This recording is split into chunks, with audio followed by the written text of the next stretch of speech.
The following program is rated TV MAL. It contains strong language and is intended only for mature audiences.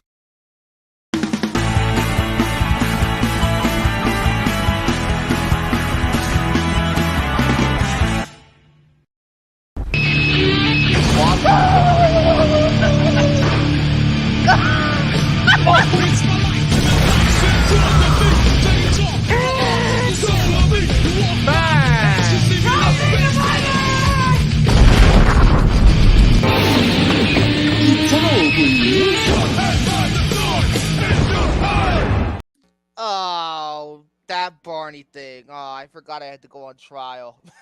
Wait, I already went on trial. I have to suffer through whatever fucking punishment I have to deal with today. Uh-huh.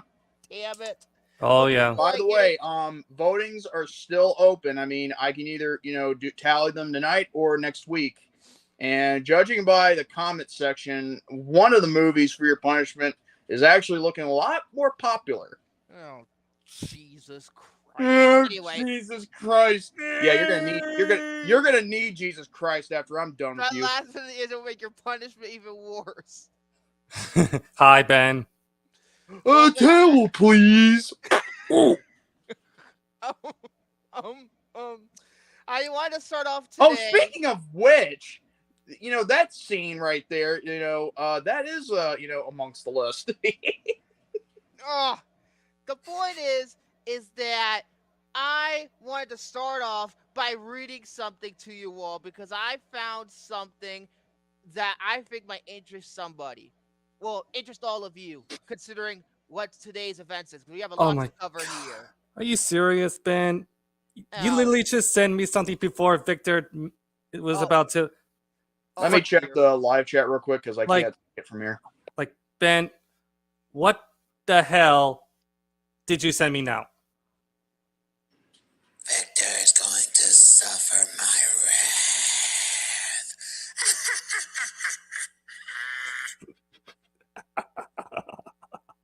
Jesus, I'm gonna have... Don't worry, Ben. I've already got it taken care of.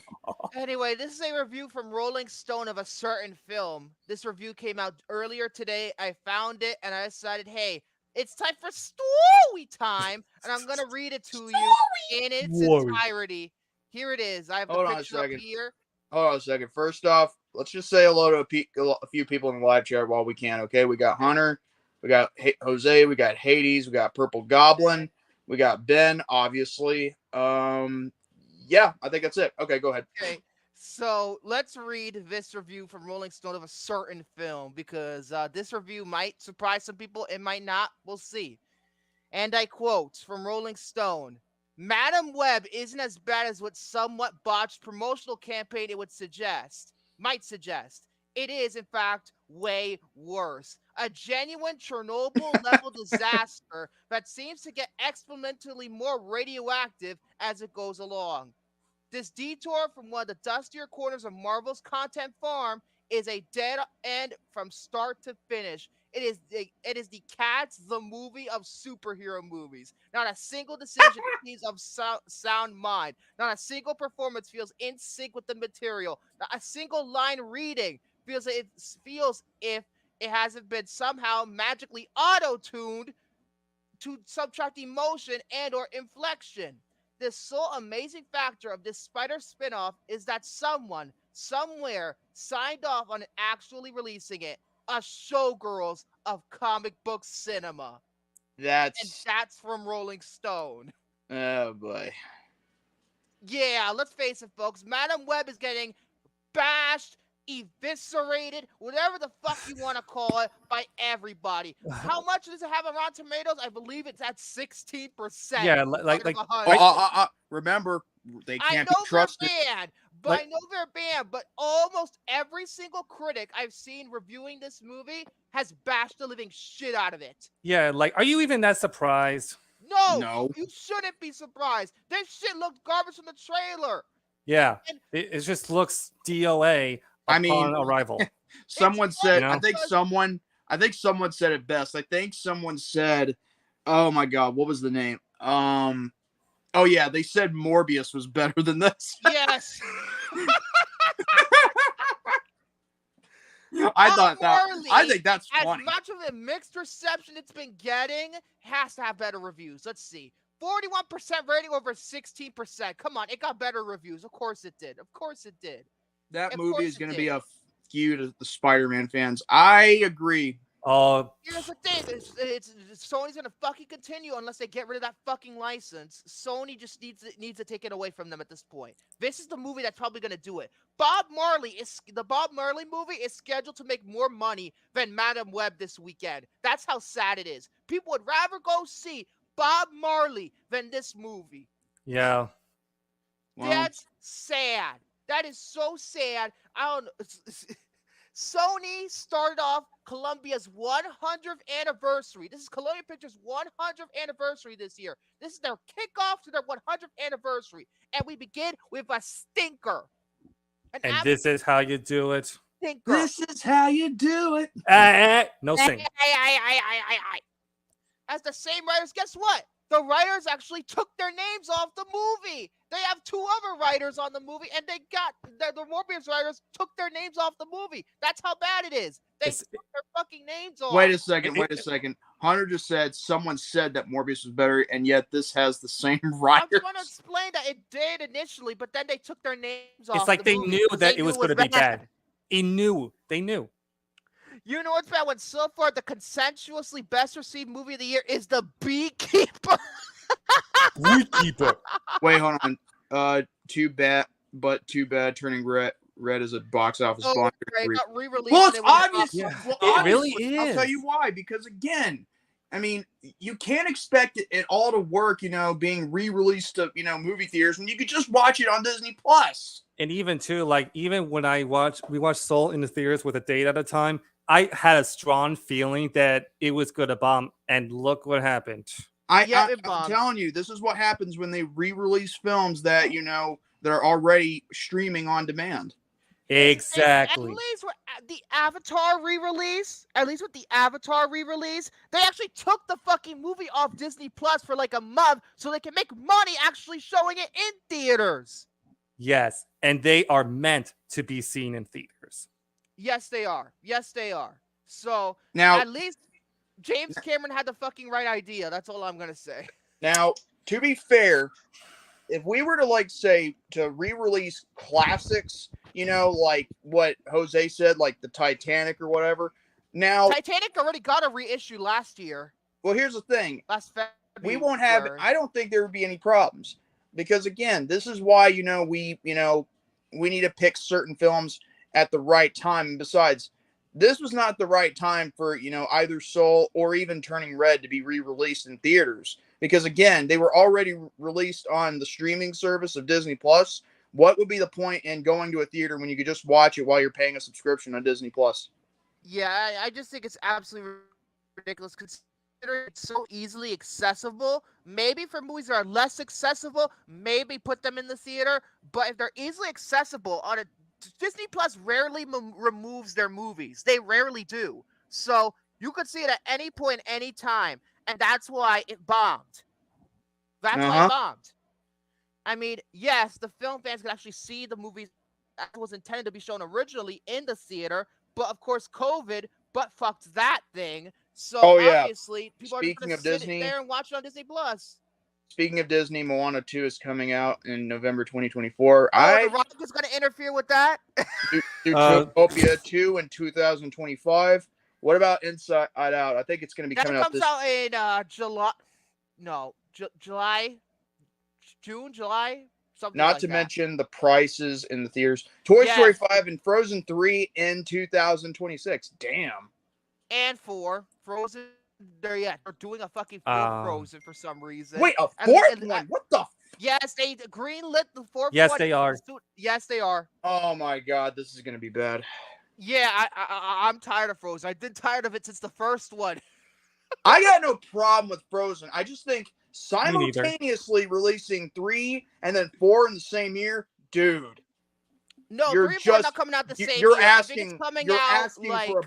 You're asking for a box office bomb, just like with what happened with Turning Red just not too long ago. 4, I believe it's coming out.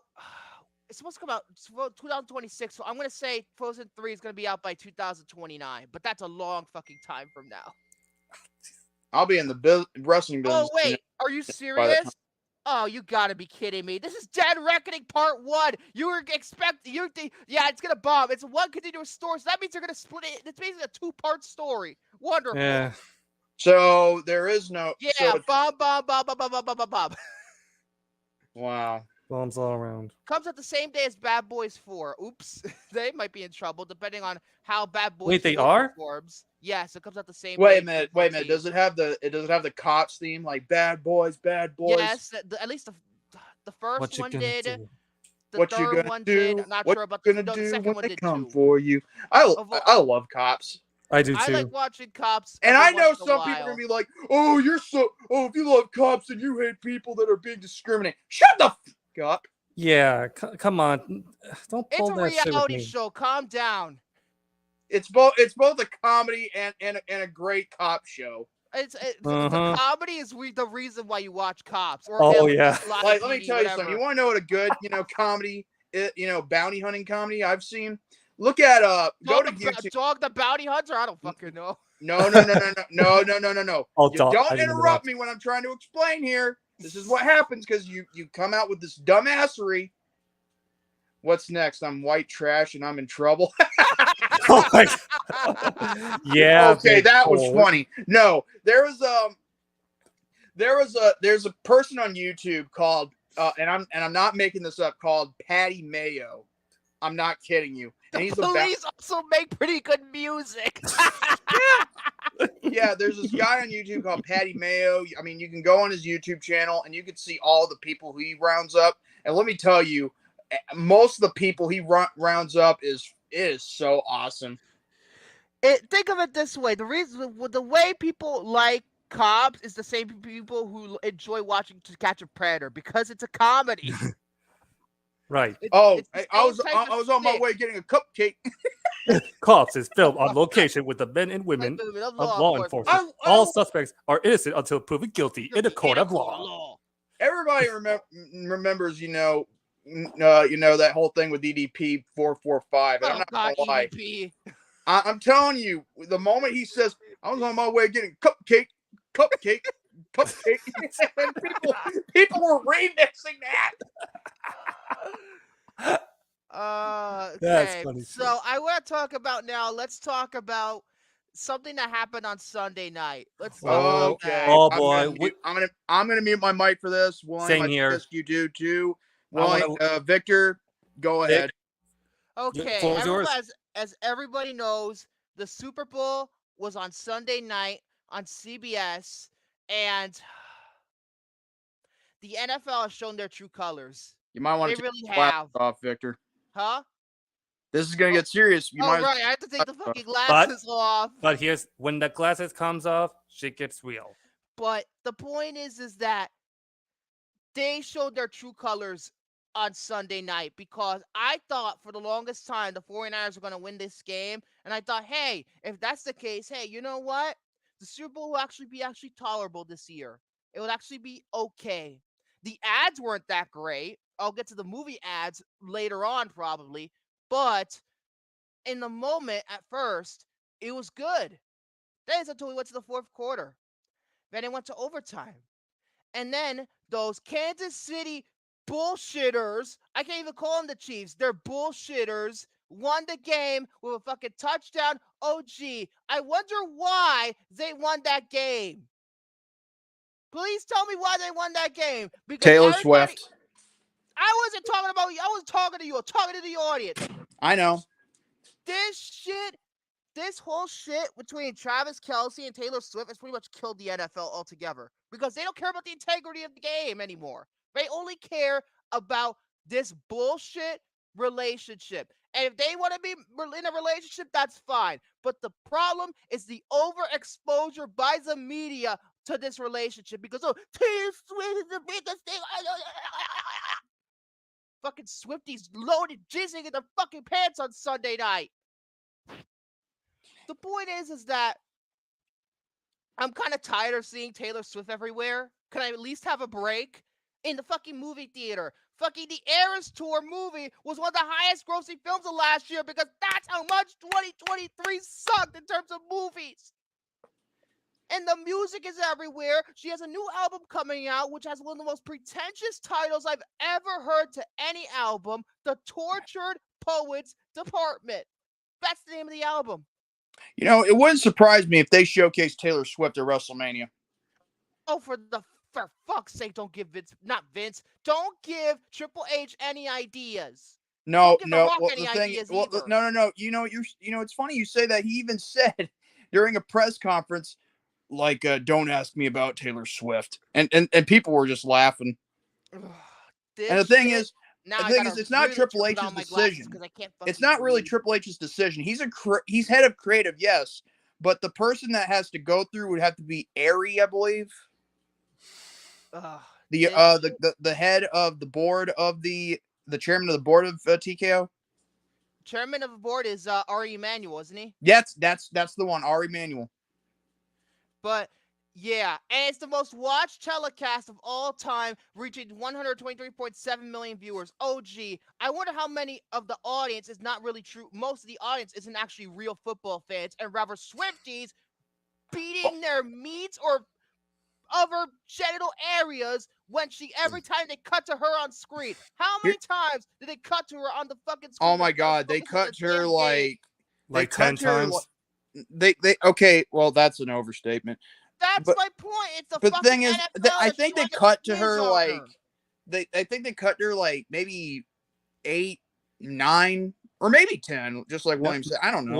Well, I was gonna say, like, you know, even like during like the second half of the actual game, they decided to, like, you know, cut to Taylor Swift 10 times for, you know, for attention and publicity, you know. Yeah, and you know what? Here's the thing. They don't deserve to get that joke about finishing the story. They don't even deserve that.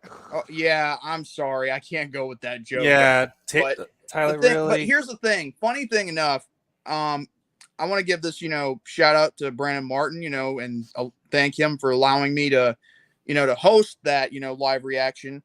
And damn, it was 4 hours and 30 minutes long of me hosting it. And not as long as the extended cut of Return of the King.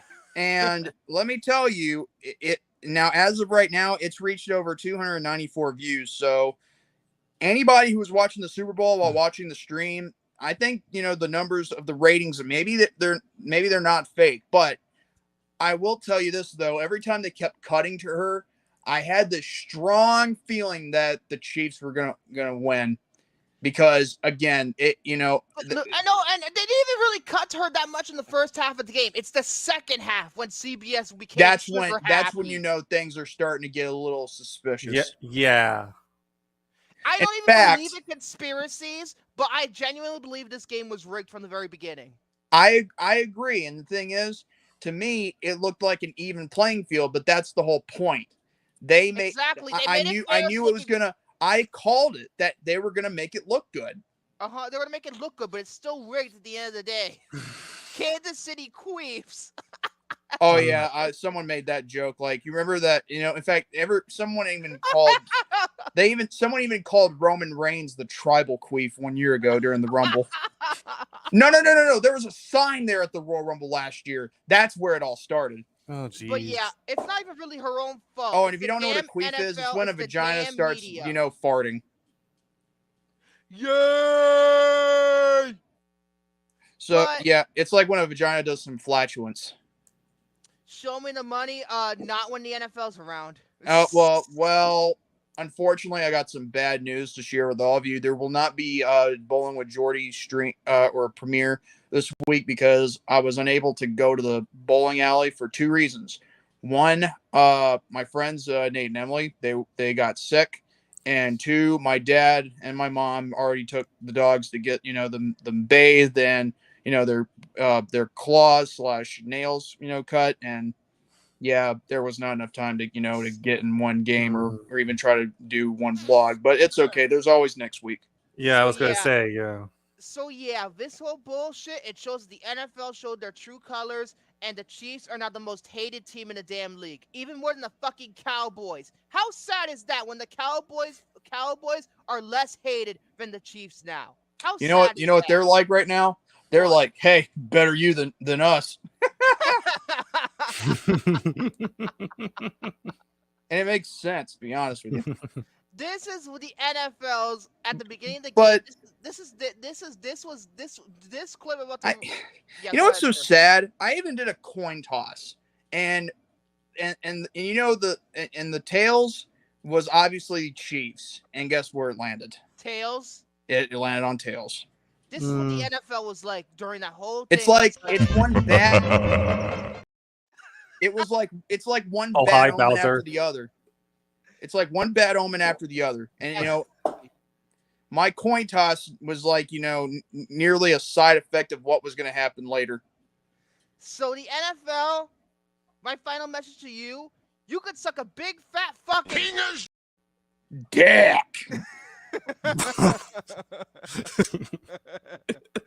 I just Well, that's a made new that one. yesterday. That is totally a new one. But I guess I'll talk about the trailers later on because my topic's a bit of a two-part discussion. But that's the genuine. But that's I wanted to get that out of the but way. Oh, boy. there's one more rant. I'll get to that when I get to my topic. It's a two-part topic. I just said it was a two-part. I thought. topic. I thought you said you were just. Jordy, I thought he was gonna rant on both in the beginning, so we can get off Write his it chest. down. Write it down. Write it Yep. down. I gotta get my energy up. William, Hold you on, go hold on a first. second. Hold on a second. Hey! wait, Knock what'd you it say, off. Victor? You said Sorry you about- go first. I said sorry you about go that. first. Oh, My dogs are okay. acting. Yeah, My dogs speaking are of acting picking- Yeah, stupid. Jim Carrey is coming back for Sonic 3, isn't Yes. do you want me to go first or no? I'm not. Yeah. I'm sorry. It wouldn't be the same without Jim Carrey if he wasn't in all three of the Sonic movies. he? Yeah. Oh, jeez. All I right. love it when he did things like that. Although I will say, in terms of Nickelodeon's telecast, I will say this though. At least they played Sweet Victory on the actual telecast. Yeah, I was That's the about thing, to say that. I That think was that pretty kinda cool, though. Weird that they would play, that they would have the football like Super Bowl for their channel, and I'm like in my head, so there's a kiddie version and there's an adult version, Yeah, and the that kiddie- means I watched the grown-up version. Yeah, I watched the grown-up version too. Most people probably watch the grown-up version. Let me ask you. Can I ask you a personal question here? Who was that screaming in your background this past Sunday? Screaming? Oh yeah, that was my sister. Let me guess. She's a Chiefs fan. No, she's a Swiftie though. Oh, she's a Swiftie. Oh, I tell her to go. I'm just kidding. No, do not tell her that. Oh god, the 2019 halftime show. Oh my Listen, Oh, if anyone thinks I Okay. take things too far, I'm just a joker. Okay, I don't mean it. don't remind me of that, Jose. that. No, that, wait, Jose. No. And then like there was like a roast, like SpongeBob on the telecast was roasting Leonardo DiCaprio because of how many models he fucks. He fucked like 15 of them. Wait, how many? Wait. Who? Leonardo Models? DiCaprio. He likes young women, mainly models. Oh, And he's Wait, like almost he 50. Animals? No, not No. I mean, I'm a fucking animal. I mean, animals. I love animals. What the hell's wrong with you? what but- is wrong with you, Jordy? and No. another thing I gotta will play that. I gotta play that. For a clip just to share with you guys what I'm talking about later. But it's okay. But yeah, another thing I'll say too, the Paramount Plus ad, Wait. that was funny. Oh, honky. I thought Mhm. Hunter Paramount Plus said. ad pretty much where they're on the Paramount Mountain again, and they have to like I think it was Tua Tagovailoa from the Dolphins trying to throw Hey Arnold Oh my onto the god, fucking thing, and then Creed was playing in the fucking background. And Creed was Yes. in the fucking that was funny. Hey, I Arnold. I thought at first Hunter said honky, but he said hunky. So No, yeah, get out of here, that football was funny. head. And the extended least, version on YouTube is even funnier. The extended version of the ad for YouTube. Wait. Did everyone hear that Sonic 3 will possibly go down to a PG-13 rating? Well, it'll possibly go up because the first two were It's PG. up, not down. Go up, not down. Just It's keep like your me calm. saying Sonic keep was cool. rated R. Do not lose it. Lucas is a football head. No, he's more like a oh my god, he's more like a soccer mom head than he is a football head. Jesus Christ. Oh my god. Well, he's got the hair. But yeah, that was funny. I'll talk about the movie ads later on. So Oh my god, can I say something real quick? Go ahead, go ahead. Earlier I was emotional, but this week alone has been emotional for me, and this was like 2 hours before I did the Super Bowl live reaction. There was actually a video that just got uploaded on the Team 4 Star channel, and it's the 6th episode of Dragon Short Z, and it immediately got me thinking of Uriel, and I'm like in my head, I know it could be bad later tonight, but then again, this probably made my day a little bit better, and I just got up from a nap, and I'm thinking, I live in the underworld, give me a break. Well, then again, you need to live in the overworld because you're way in over your head, buddy. Anyway. Yeah. But still, it made me, I thought I was going to cry later that day, but nah, I mean, I can hold it together like nobody else. Now, as for the movie we're going to review, Victor can attest that I could not hold myself together a little bit. Yeah, I could attest to that. I have a very interesting story when we get to it. But at the end of the day, I realized that, hopefully this year we can see Uriel and have him hang out with us, because again, my patience, I'm sorry if I'm saying this, out loud, my patience is wearing thin. Yeah, I can understand that. I can see that. So, I believe so I'm gonna ask William to go first because I think my McDonald's is here. So I'm gonna go get that real quick. I'll be right back. Okay. Fuck. No worries. Here, hold on. Here, let's give them a sound bite, okay? He's loving it, bitch. Jordy. So as for my first part of Hold on, can I talk about anime for 20 minutes before and go over you? Oh, shut the fuck up. I am gonna block Roby on my messenger and show it while on panel. I'm just gonna pretend I didn't hear that. Yeah, you couldn't hear it because you took the headphones off your head, you dipstick. Dipstick. All right, I only have one DVD to show you all, and it's a DVD set that I was able to get around 2 weeks ago, and it's one of my favorite cartoons growing up on Cartoon Network. I think I know what it is. Is it take a guess. I'm trying to think. Is it Courage? Yep, Courage the Cowardly Dog. Oh man, I was just guessing. I did not, I'm just trying to remember what it was, but then again, I had to take a wild guess. So I just picked this up around 2 weeks ago, and I will say this about this particular DVD set.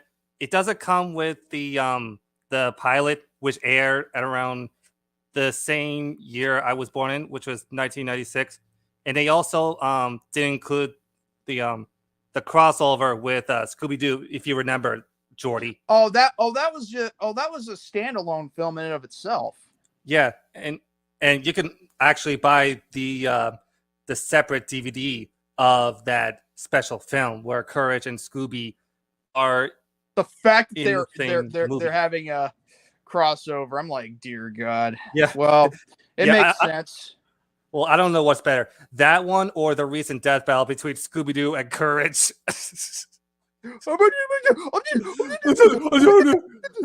or this one. Hold on. Rip to headphone users. Stupid dog! You made me look bad. Oh, booga booga booga booga booga. But yeah, I have not seen this show. I didn't even know that was a thing. What Scooby-Doo and Courage? Oh my God. I knew about it like a long time ago. To be honest with you, I did not even know actually until like a recent Death Battle episode was like airing on YouTube. And I was just like, holy my God, really? What did I miss out on Courage? What are we talking about? We were just about Courage. Courage? Oh, you have the fucking thing of it. Yeah, and I was just going over like how it doesn't contain the actual pilot episode, which aired at 1996, as well as the crossover with Scooby-Doo. But that's direct-to-video movie. I told you before, it's a direct-to-video movie that didn't air on TV. So I wonder why. I know that, Mike. You know what? They should have something like that air on TV one day. Yep. Yeah. So I Oh just God, picked thank this God I'm up. not wearing headphones. Oh God, somebody got ear rape when I was Oh. gone. Like that. Oh my God. So I just picked this up, and I'm looking forward to see and relive my childhood. Now, as for part 2, another credit goes out to Hunter Hughes for sending me this article. This is according to Deadline. Dan Trachtenberg to direct new standalone Predator movie, Badlands, as the 20th century expands on universe. This is not the sequel to Where is Prey. it? It's the Where other is one. it? Yeah, it's like a standalone in. Oh, there it is. Yeah. So following the massive success of the Predator pick, Prey, 20th Century is moving forward with the next film, as Deadline is hearing Dan Trachtenberg is returning to write and direct Badlands, Be right back. a new standalone film in the franchise that is expected to shoot later this year. Okay, The film, so this is kind of a sequel to Prey. I mean, it's kind of is, but really, I'm just like waiting for the actual sequel to Prey, because Prey is an incredible I genuinely movie. think that Prey should be a one and done. I'm sorry. I know I'm very skeptical about most sequels because most sequels are fucking garbage. But still, I think if you have such a good thing, just leave it alone. But then That's again, my logic behind it. But then again, this is why I usually tend just to like wait until actual footage comes and see, and I can make my own judgment when it comes to sequels. The Yeah. film is a high priority for the studio, and sources say Trachtenberg and executives are already meeting with talent for the lead role. Trachtenberg co-wrote the script with Patrick Aison. 20th Century had no comment. Plot details are being kept under wraps, other than it will feature everyone's favorite extraterrestrial big game hunter. It is also not known about release plans, as the last film exclusively streamed on Hulu, breaking numerous viewerships awards for the streamer. But given that 20th Century has been very much back in the theatrical game, with films like The Boogeyman and the upcoming Alien film bowing in theaters, a theatrical premiere isn't out of the question. So this leads me to believe that if Prey originally was released on Hulu, And Disney maybe Plus internationally. and I think if they were to give the next film a chance, maybe Yes, I we think could it should go to potentially theaters. see it in Prey should theaters. have been in fucking theaters from the very beginning. But no, we gotta make money and Oh, make no. stupid movies. And We have to make it the same land. We have to make it come out around the same. We have to make it come out around the same time as Vacation Friends. Oh, jeez. And then here comes the sequel to Vacation, Oh, Jesus. which Justin Williams hated that movie, by the way. He did. Oh, that was like in his top 5 of last year, if I remember correctly, when he was going over his worst list. But That's it no also, reason. Bob Chapek can go fuck himself. oh my, screw that guy in the ass. Sources say while Don't give him it any is, ideas because I'll always screw him in the ass, literally. oh God, sources say while it is still in early development, a Prey 2 is still in the works that could return to the film's original setting, and with the film star Amber Mid-Thunder potentially returning. Okay, I don't need but to say I that. have I to already say, said that 5 minutes ago. yeah, All right. and like What I what's miss? what's the point? Like, if you're gonna bring an actress who was in the original film, such as Amber Mid-Thunder, where can you go from there in terms of her story arc? That's the problem. Had they not finished Naru's character arc, I could have seen it. They finished it, however. What are they gonna do with the character now? Yeah, like there's not enough. There's like not enough room for her just to follow her story, I also feel like her character arc feels complete in Yes. the first Prey film. But Yeah. really, though, if you wanted to make it like a sequel, just have the film take place in a very different time period, Yes. and follow We've all a pretty much new said we characters. wanted feudal Japan a long time ago. Yeah, and I've been saying the same thing too. Sources stress no talent is attached to that film, but the interesting element is that even though there has been 7 films featuring the infamous alien, there has never been an instance where the star of a previous film has returned to reprise their role. Let's think here. Yeah, I believe that is true. Although they almost got Arnie for It's the true. Predator. It's They almost damn did. true. They almost did. But other than that, nobody. Even the AVP movies. Not even the people from who survived the first AVP movie were in the second one. And the second AVP is one of the worst films ever. Wait, Oh, EVP. Wait, when are we talking about EVPs? No, AVP. AVP, Oh. not EVP. Well, if you guys talking about the dump, like, count me in. Oh, for God's sakes. I know they're gonna take those tag titles of AEW Revolution from Sting while ending his career and burying Not Darby out at the same time. EDP. Not EDP. EVP. Damn it. And I will say this though too, like when it comes to like comparing and contrasting the Predator franchise with the Alien franchise, the Predator franchise are like really easy to follow, and you could do so much stuff with him. Like look at him in the comics. Why do you think there's multiple timelines? To differ in some of the orders. This is the only good Predator movies in my opinion. The original, Predator 2, Prey, and that's it. Yeah, Predators was just Predators is incredibly mediocre. I don't like it. AVP is not good. AVPR is even fucking worse. Mhm. The Predator is a shit stain.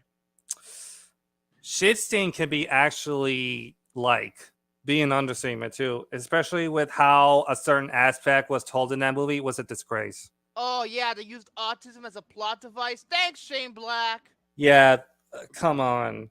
Predator. Wait, Don't insult my intelligence with that. wait. What does Shane look like?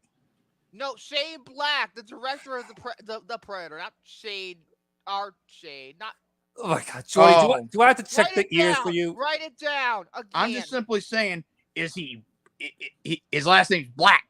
But No, is he really. white? Oh, he's black. Do you have to call Dr. William now just to take a look at your ears? And it's not the guy named Shane Black is automatically black.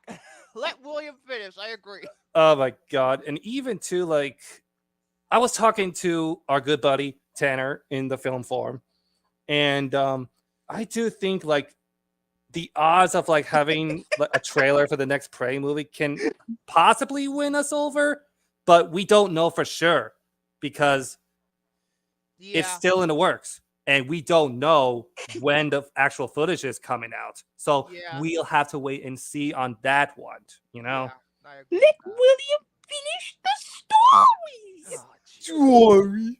Oh, but yeah, that shit. I'm not against another Predator movie. I just want it, I guess, a little more differently compared to the others. But I can actually see where you're yes, coming from. Badlands has to go first. It has to go first. Yeah. Thank you, Just like Hunter. the Alien movies, the only good ones are Alien, Aliens, and AVP. Fuck 3 Prometheus. No, Alien and Aliens. That's it. Fuck the rest of them. I only like 2 Alien movies. That's it. Fuck the rest of them. To be fair, though, I have not seen Prometheus in a while, so I guess I might give it a rewatch, but not too sure. It doesn't deserve to kiss my ass. No. Hear me out. Even though that I have not seen the film in a long time, I do feel like as like I've gotten older, maybe it could stay, but and then or possibly change my perspective. But I will not know until I actually rewatch it. But in terms of the Alien thing, the Alien franchise, the only hope it could save is the fucking FX show. I have no hope in the Fede Alvarez movie. I'm Oh, sorry. I yeah. just can't. You know why? Because he did Texas Chainsaw Massacre 2022. Yes, he didn't direct it, but he co-wrote it and produced it. He's just as responsible as the rest of those fuckers. Yeah, who's the showrunner for the Alien show Noah again? Hawley, Okay. the creator of Legion and the Fargo TV show. I mean, I could see the show potentially has some hope, but I just don't know. I really hope don't. The show's great. I hope the show's great. And it's going to be set on Earth. Finally. An alien story being set on Earth. Finally. We could see I hate potential the in there. Evil Dead, and I love Evil Dead. I love the Evil Dead remake. I do but too. That because Don't Breathe 2 and I believe Texas Chainsaw came out the same year. Is that right? No. I think Don't Breathe 2 came out 2021, while Texas Don't Breathe 2 Chainsaw was came out awful. in And he wrote 2022. it, I believe. I believe it's it. Don't Breathe 2 is so bad. It's not good. It goes against everything the first one stood for. AKA, you do not make the blind man the protagonist. You just don't. Blind just man's don't. bluff. Ah, Jesus. But That's all I Yeah. have. okay. Really. All right. I would like to rant, but I'm eating right now. So, Jordy, do you have anything? I can provide an update regarding your punishment. Oh, for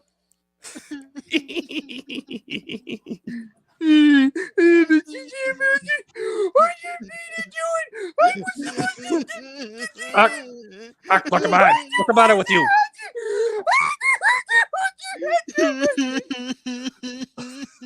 So basically, if any of you are a part of the network community, which is, the Facebook group, then you would have seen my post 5 hours ago. And I quote, as of last week, Victor DeValle was found guilty during trial on the Popcorn Panel podcast. Jesus And Christ. so all of you get to decide his fate. And the movie with the most votes will be the movie he does a reaction video on and reviews on a future episode on the Popcorn Panel podcast, not counting anything that has already been used on the wheel or being taken. So we've got, a total amount of 18 movies. 6 movies from William, 6 movies from Hunter, and 6 movies from Ben. My favorite identical twin. So, well, I'm going to go from up to down, and we've got Valentine's Day 2010 added by Why William. Valentine's Day? Because Gary Marshall Gary Marshall's done good movies before, but this is one I was knew he'd really be. ass. I knew he'd react this way. Jennifer's Body 2009 added by William. Whoever voted for that, screw you, because you know it's a fucking god-awful remake of Ginger Snaps. It's fucking plagiarist bullshit. There Will Be Blood 2007 added by William. Garbage. Overrated as fuck. I drink your milkshake. Fucking over the top ass motherfucker. Catwoman 2004 added by Hunter Hughes. Give me a fucking break. I already Nope. said I'm moving a fucking Raji marathon. Give me a fucking break. Once is enough. The Spirit 2008 added by William. I just love this. I love it too, actually. Elektra 2005 added by Hunter. Oh, Oh. that doesn't. It's too bad because that movie doesn't even exist. Oh, Elektra is so bad. It doesn't even exist. So why bother? Oh, yes it does. Yes No, it does, does not. you bitch. No, it does not. That movie is so bad. Guess what? You're going to watch it if it gets the most votes. The next Why would I Karate watch a Kid. movie that doesn't exist? Wait a second. Wait. Well, the next Karate Kid 1994. Who added this one? I think I actually did. Okay. The next Karate Kid. Oh my. Yeah, Hilary with Swank. Oh my god. Yep. I've seen it. It's bad. Jesus. And the Avengers 1998 added by William. Oh my god. You gotta be kidding me. The Avengers. Fucking the spy movie. With Sean Connery and Uma Oh. Thurman. And fucking Ray Fiennes. Oh god. Ray Fiennes? I believe Ray Fiennes is in the Avengers. I believe he is. Oh, And folks, we're talking about the 1998 one. We're not talking about the Marvel film. We're talking about the one that's based on a TV show. And I think this is William's final one right here. It's Pat 1994. It's Pat? Are you sadistic? I guess William is sadistic. You sadistic fuck. Making me watch It's Pat, the movie. Give me a break. Hold on a You second. realize how much Romy hates that fucking movie too? oh, I know. I think he had it as number 2 worst film of that year. Oh my All right. And now for Huntoya, we've got An American Werewolf in Paris, god. 1997. You gotta be kidding me. American Werewolf in Paris? Ugh. That garbage? That fucking CGI nightmare? Oh god. I remember I had to watch. This guy's a fucking werewolf. Like, I saw that movie for my Horror October marathon last year. That movie is so unbelievably bad. I'm gonna check the live chat. Everybody. Oh wait, Jordy. Yeah, you her think it's impression funny. sounds You like think it's he's all like his. funny. Wait, You all shut think up. Hold I on do. a second. Jordy's Amber Heard impression sounds like his underwear got pulled by a stripper. Oh my god. That was funny. That's clever.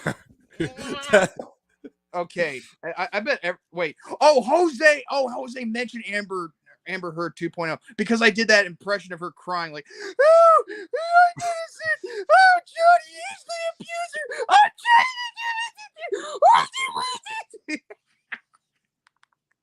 I know I'm a sadistic, evil son of a bitch. Well, guess what? I don't care. Bah humbug. Oh, trust me, your ba is about to hum your bug in a minute. Okay, Ebenezer Scrooge. Okay, here's another one. Halloween Resurrection 2002 added by No! Trick or treat, motherfucker. No!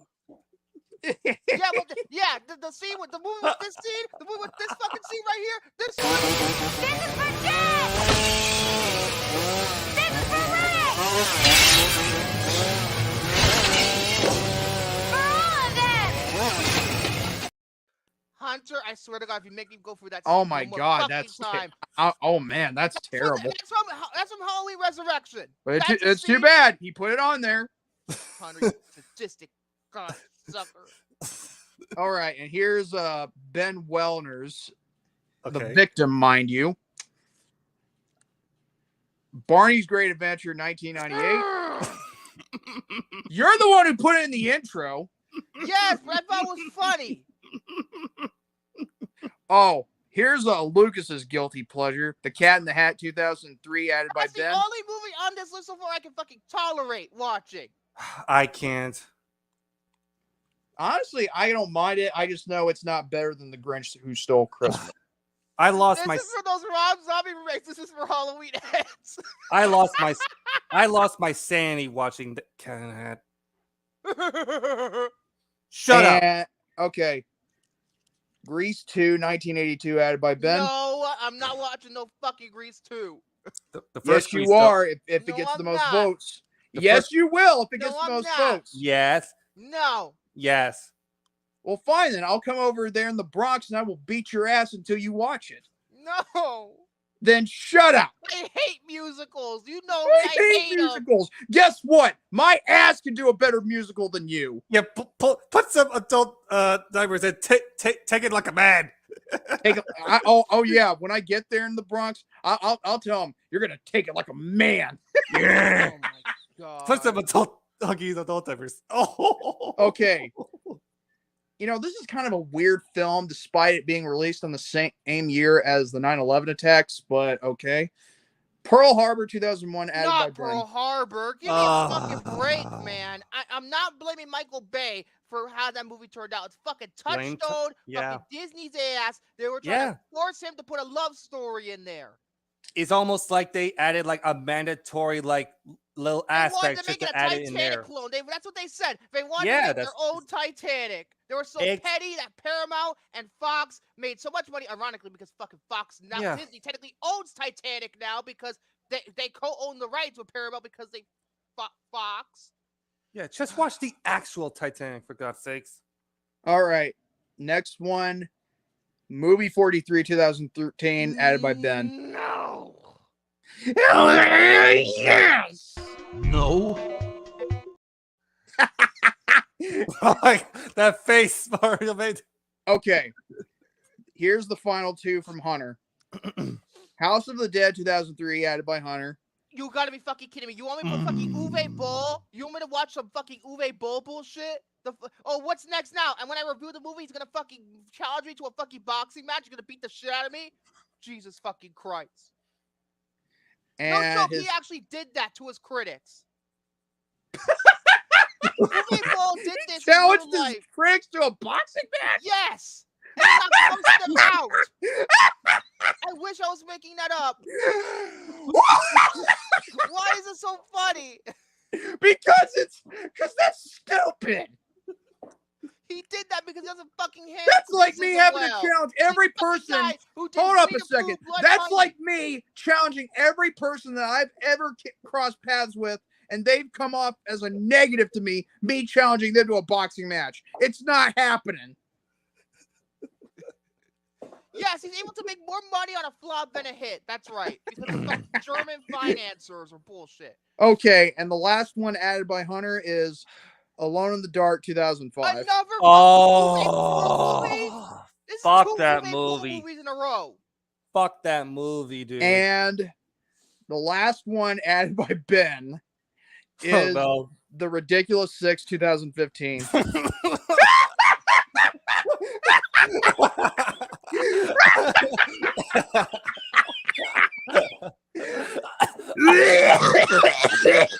Not funny. Oh, God.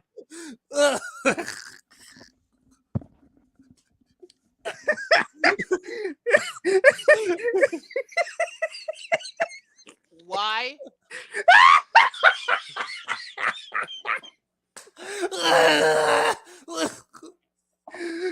Oh my Happy God. Madison, Frank, what the fuck is his name? Frank Karachi? Is he the one who directed Ridiculous Six? Frank Rock, whatever his name is. Oh Hey, my God. hey, here's an It's impersonation late of period Happy Madison, which is never really funny. I like early Adam Sandler, Hey, but not fucking this. Hey, you know period. what? Here's an imitation of Victor's early consumption. You know, when you know, like during the making of ooh ooh ooh. That Oh, I'm looking my forward God. to that you know, to see him react to that. Jordy, you forgot another one. What? It was also chosen by me, and then I think it'll be way better than Jennifer's Body, mind you. Valentine's Day. No, 2010. no, he read that out first, bitch. Wait, did he really? Yes, he did. Oh, I thought he actually skipped that one. No, he didn't. Write it down. Fucking But still, Ridiculous Six. You sadistic bastards. Why did you do this to me? Because you deserve it. My because God. because you gotta take your sentence like a man. Now, I'm not going to go into detail of how many votes there are yet, but I will say though, one of the movies, you know, one of the movies added by Ben has got the most popular. Now, as for others, I mean, there's only 3 that has 1 vote, and then there's only another one that has 2. So again, I'm not going to give too much detail. Now, if you guys want to go ahead and continue voting, if anybody, you know, if anybody wants to, you know, vote while they still have a chance, go ahead. But however, if I feel like there's enough votes before the show is through, then maybe. But if I feel like there's not enough, then we can always wait for next week to figure out which movie he's going to be forced to watch as his punishment for, indirectly, you know, having, you know, David torture Ben in the awards show.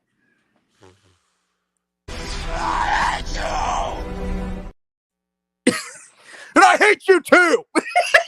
Me too. it's like this. Oh, like I hate you, Batista, and I hate you too. It's not over. Everybody betrayed me. I fed up with this world. Yeah, everybody betrayed you, all right. Shit. Except for the fact that you don't have to deal with a slut, that's constantly, wanting to whore around your back. Oh, so Jenny from Forrest Gump? That's so funny. Debate? Jenny from Forrest Gump is a whole different scenario. I'm making a joke because that's a whole bullshit debate. We have to cover that movie one day. Anyway, so yeah. Oh, however, there's only one catch though. Victor cannot vote because this is part of his punishment. And I highly doubt he'd want to vote anyway since he hates every film on the list. Time to have the only movie I can fucking tolerate. That's it. That's it. Well, one person in particular, only one person voted for that, and I'm gonna put it in the private chat. Give me a sec. All right, let me see here. Y'all are mean. You're all mean to me. What did I ever do to you? Who are you people? Who are you people? No, Okay, no, Patrick, I'm mentally training. I feel like Claire Littleton right now, right after she got fucking back for the fucking. That's Who are you people? What? That's the person who voted. No, Hold on, let me see. Oh, him. Oh, of course he did. I think either he knows that you can tolerate it, or he's trying to have pity on you. But this shit. Let me refresh my page because I accidentally went into the live chat. Let me see. There we go. Okay, give me a second. I'll be right back. All right. Y'all are butcher.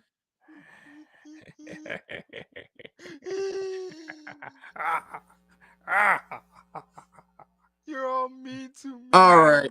Now, people have power. Now that's gonna be it right there. So yeah, votings are still on until I decide otherwise. So let's go on. You know what? One more time for these fucking people. This goes for every single one of you. Move this man!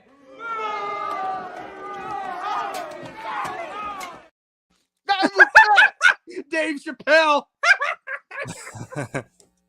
No, you can't. Wait, hold on a second. A black sheriff? Why not? Working blazing saddles. We have to do that. We have to review that movie one day. Robin Hood Men in Tights. No, that's from Half Baked. That's from Half Baked. That's not from Robin Hood. No, I said no. Robin Hood Men in Tights. He said that in Robin Hood Men in Tights. Okay, but this. No, and I have a rant to do. Go ahead and let's just rip it off like a Band-Aid. Fine. Or get rid of it like AIDS or hepatitis. I don't know, and I don't care. Do it. Well, he was just like Darth Sidious. Do it. Do it. It's like hold on, listen. Hold on. Here we go. Kill him now, and then I shouldn't do it. Do it. Let's talk about Alex. First of all, this is for you, buddy, because he asked me personally to do this rant. He asked me personally. So this is for you. Wait. You're Putnam? watching. What? Alex Putnam? Yeah. Wow. Okay. Oh, okay. He asked me on Discord to cover this. Wait. Hold on a second. Before you do that, hold on. Ben just sent me a message. Hold on. Okay. Let's see. You are amazing. Thank you. You're welcome, Ben. Love you too. Love you lots, Ben. Fuck all of you, man. Well, fuck you too. Anyway, so if it's Garbage day. That's all. You're all garbage. Yeah. Yeah, if fuck it's you too. so Fuck if, you too. so if this is something that Alex suggested, requested you to cover, I suggest we, keep quiet while we can. So Let's I'm talk gonna go ahead and about mute my mic, and you might somebody- want to take your glasses off, Victor. Same. I need to read, so I definitely can't take off my glasses, or because I'm fucking I'm farsighted. Anyway, Fart-sided? no. Let's talk about a person that I haven't spoken about in a long time. Let's talk about the guy who on this show became a recurring fucking trend all those years, literally last year, for most of the year. Let's talk about mother fucking David Zaslav. Oh man. Tell me something I don't know. Exactly. What do you want to do? But what do you do this time? Remember the whole bullshit involving Coyote versus Acme about was almost going to get canceled? Oh my god. Oh man. And how they were trying to find a studio to pretty much pick up the rights to the movie and release it finally? Yeah. Well, it turns out that was over fucking nothing! Because Warner Brothers, David Zaslav, has now claimed that they haven't found a single fucking buyer, and there's a reason for that. It's not because of the studios, because they were very fucking interested. You want to know what happened? They didn't meet the required payment, because I believe the highest bidder up to this point for Coyote vs. Acme was Paramount. They wanted to give the movie a theatrical release. They were willing to pay to get the rights to it for about $40 to $50 million. You know what David Zaslav wanted?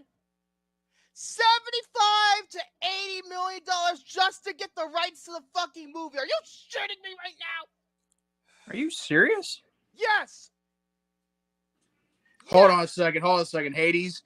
That is funny. Highlight his comment right there. Hey Zaslav, do me a favor, bend over and spell run. Okay. My mom tricked me into saying that one time before on R&R, and people, and I'm surprised people don't catch on to that or even remind me of that. That's kind of weird. So the reason why they didn't want to can the movie after they said they were going to is because of quote unquote positive test screenings, which I believe a lot of people who saw the movie really enjoyed it. But what happened was that they said they shopped it around, like I said, they gave it and then they Warner Brothers now has had enough. They believe a source close to the movie doesn't believe that Warner Bros. Would even announce that they found a hole for the movie. They would unceremoniously delete it, never to be seen again. Are you fucking out of your fucking mind, Zaslav? Ruining all these people's fucking jobs? They worked hard on a fucking movie you'll never get to fucking see? And by the way, may I remind you that Coyote vs. Acme, one of the producers, is James Gunn, the guy you fucking hired to quote-unquote save DC, yet you're kicking him in the fucking ass too? Huh, bitch? Huh, bitch? Yes, David Zaslav is a bitch. No, he's a cocksucker, more like it. And like how greedy can you actually be, Zaslav? No, you know what else he is? You know what else he is? He's a scrotum gargler. Do us all a favor. Warner Brothers, I swear to God, I think Warner Brothers is gonna fucking die. I swear. I think they're not even 5 years from now, they're gonna be dead because of these bullshit antics. It really is. And the thing is he never even saw the movie before he even made the decision. Nor the heads of the motion picture division at Warner Brothers even saw the fucking movie. Are you fucking out of your mind? You're a movie studio. Aren't you supposed to take a look and analyze the fucking movie before you even fucking decide to put it out or not? Exactly. And I've also heard reports too. Because the movie was greenlit under a different regime. Doesn't fucking matter. You complete the fucking movie, bitch. And I've also heard too about like reports saying that there are some people who actually saw the product and they reported that it was actually good. So why the hell would you fucking bury it to the ground and like Following the death and potential resurrection of Coyote vs. Acme, there were screenings for interested parties, like I told you before. According to several people familiar with the situation, Netflix, Amazon, and Paramount screened the movie, which was received well and submitted offers. And Tyler just said, this is the same guy that saw The Flash 3 times and said that it was the greatest superhero movie ever. Yeah, the same guy who blackballed Tom Cruise and Stephen King to say good things about it, even though we all know it sucked. Now, Paramount even proposed a theatrical release components of their acquisition of Coyote vs. Acme that would allow Warner Bros. To save face and, most importantly, let audiences see the movie the way it was meant to be experienced. But Warner Brothers, who stood to make $35 to $40 million on the tax write-off, wanted something along the ballpark of $75 to $80 million for a buyer. And what's even more, they wouldn't allow the interested studios to counter Warner Brothers' offer. It was a take it or leave it situation, one that the other studios didn't even know they were even entering to. This is shady business. Jose, you're talking about Pixar animated film, towards a live action superhero movie. Wait, they came out the same day. That's the point. It came out the same day. They both. Well, I mean that is true. I mean, I'm just simply pointing out the obvious. Like, if you want to talk about a superhero film that is good, look at something like like Into the Spider-Verse or Across the Spider-Verse, which one was ever released last year. Yeah. Or Logan, you know what? Before I get to the next point, hold on a second. Hold on a second. Hunter says we need to do something now, as in exactly, Hunter. I'll be right back. I need a fucking drink. I genuinely, if I'm gonna fucking finish this article, I need a fucking drink. I swear to God, I need a fucking drink. Go ahead. Yeah, it's less up. Like, how many times can you bury projects that we people want to see, but then you decided to bury them to the ground, 100 feet under, hopefully not to be burnt by the Earth's core, and then you're gonna what did it made me do? It made me speechless upon hearing this news. Bravo, Zaslav. You know what's so sad about all this? And I'm agreeing with Jose. They're still keeping Velma, and they don't want to greenlight this stuff. Yeah. You decided to continue. Wait. In fact, a congressman wants to get the FTC to go after him. Ooh. Oh, what? And also, you continued Velma instead of putting this out that people actually want to see. Yeah. You want to. Yeah. Bravo, Zaslav. You want to continue a series that racially stereotyping white people and making racist remarks, and the fact that you think that's funny over a project that your team literally worked on their asses off. And you simply, and if you don't get the chance to watch it, you don't even give it a chance to give it a good look, and you decide to can it, dude. And by the way, it's really the biggest spit in the face you could think of. By the way, Victor, Hunter just said, in fact, a congressman wants to get the FTC to go after him. Yeah, I've heard about this bullshit before. No wonder Chris Nolan left Warner Brothers. He did. He went to Universal, and look what that! Look at Oppenheimer. His first movie under Universal made $900 million. Yeah. Eat a dick, Warner. Oh, because Barbie made us $1 billion, the highest grossing movie ever released. Don't fucking matter. Doesn't mean that everything else is a that whole movie. Failure. That movie is a walking, talking product placement. It is a walking, talking product placement. Don't tell me it's satire. Jesus Christ. I'll be here all day if I rant about that fucking movie. Anyway, the whole thing. So let's continue from what I was saying before. What made the situation even more appalling is that, according to a source close to the project, the 4 Warner Brothers executives responsible for making decision, CEO and co-chairmen of Warner Brothers Motion Picture Group, Michael DeLuca and Pam Abley, along with Warner Brothers Animation President Bill Damashek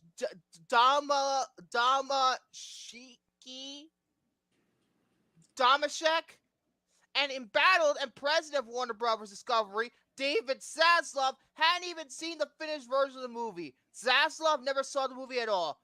DeLuca and Abney saw a this director's is exactly cut, this is exactly what I've always said. whenever someone, watches the trailer, they always automatically say, like, it's horrible, but you don't give the movie a chance. This is the same exact thing. Even though there is no trailer for this movie, still, he doesn't give this movie a chance to whether or not it's good or bad.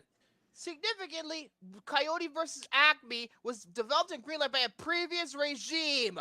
The only executive that worked on the movie that's still at the company is Jesse Ehrman. These executives, who trumpet a filmmaker-first approach and have recently signed deals with directors like Ryan Coogler and Paul Thomas Anderson, who conspicuously made their deals after the filmmaker-led backlash to Warner Bros. Had subsided, and were apparently prepared to trash the movie they didn't even watch. Yeah, you're filmmakers first.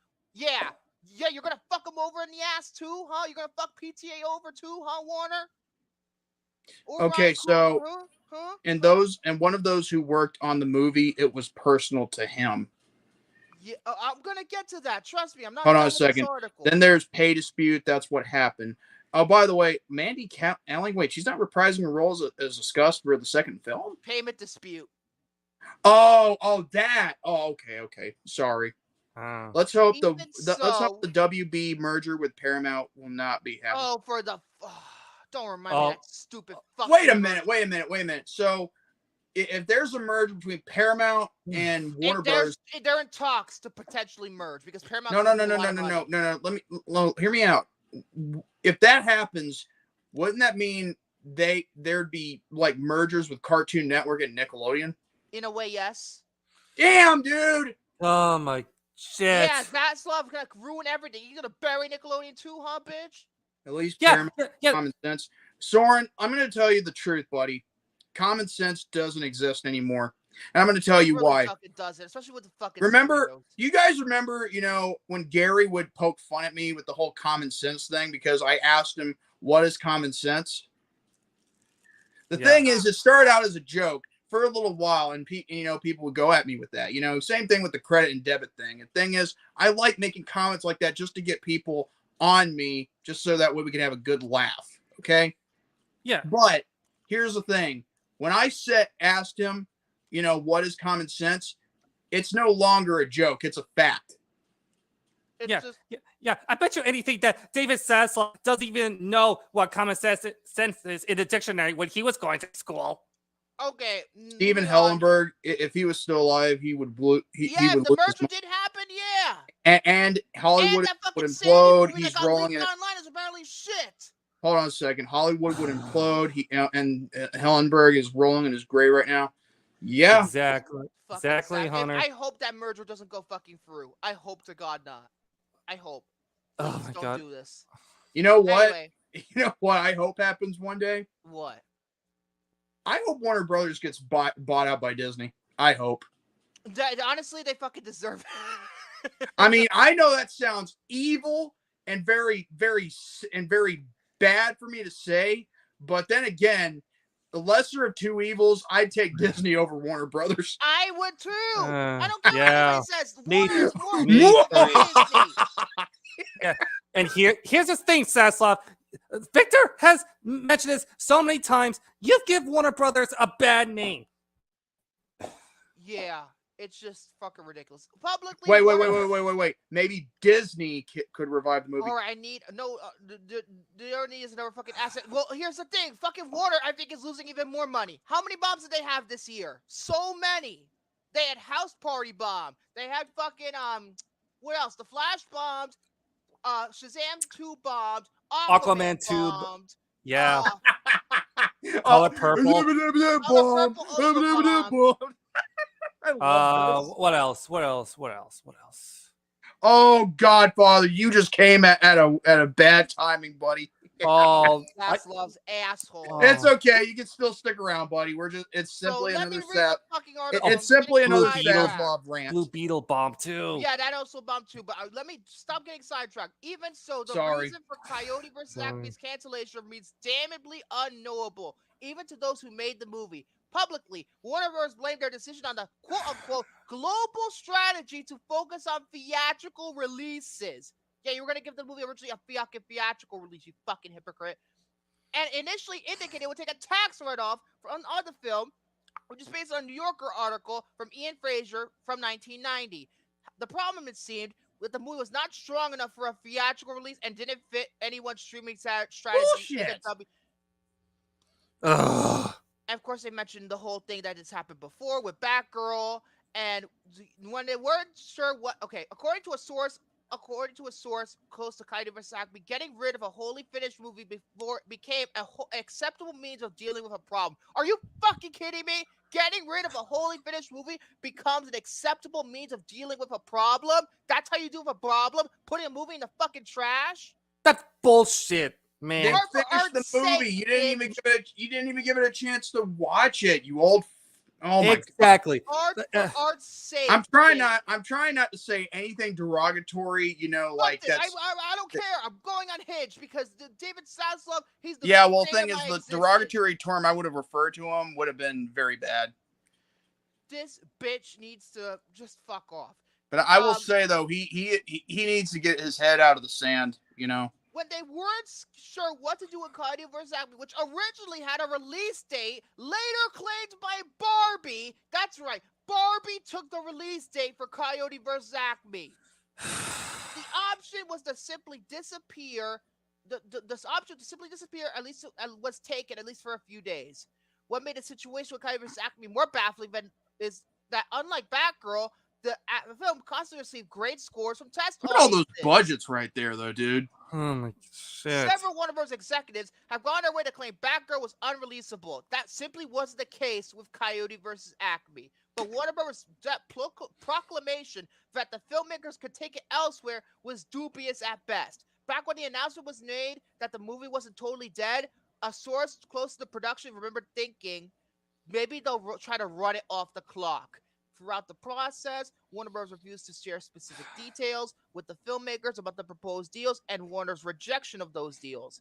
Everything was captured through a hazy fog with secondhand phone calls and conversations. They were champions of the project for sure, but they couldn't force Warner Bros. To properly communicate with the filmmakers. Intent to not only offload Coyote vs. Acme, but to make a profit while doing so, the studio insisted on a price tag that would cover negative cost plus what the movie cost the studio and additional fees that Warner had incurred. They made a short-sighted choice on dismal third-quarter projects, said a source close to the movie, and reversing the decision to cancel Coyote vs. Acme was simply not possible. Now, 90 days later, with the hashtag Coyote vs. Acme hashtag still present on social media, it feels like the end of the line for Coyote and all his Looney Tunes friends. And bearing a similar outpouring of support, or without a big offer for the next few days, that will be all, folks. Ooh, oh my god, this is actually This is fucking just ridiculous. Like, literally. I think my parents got home.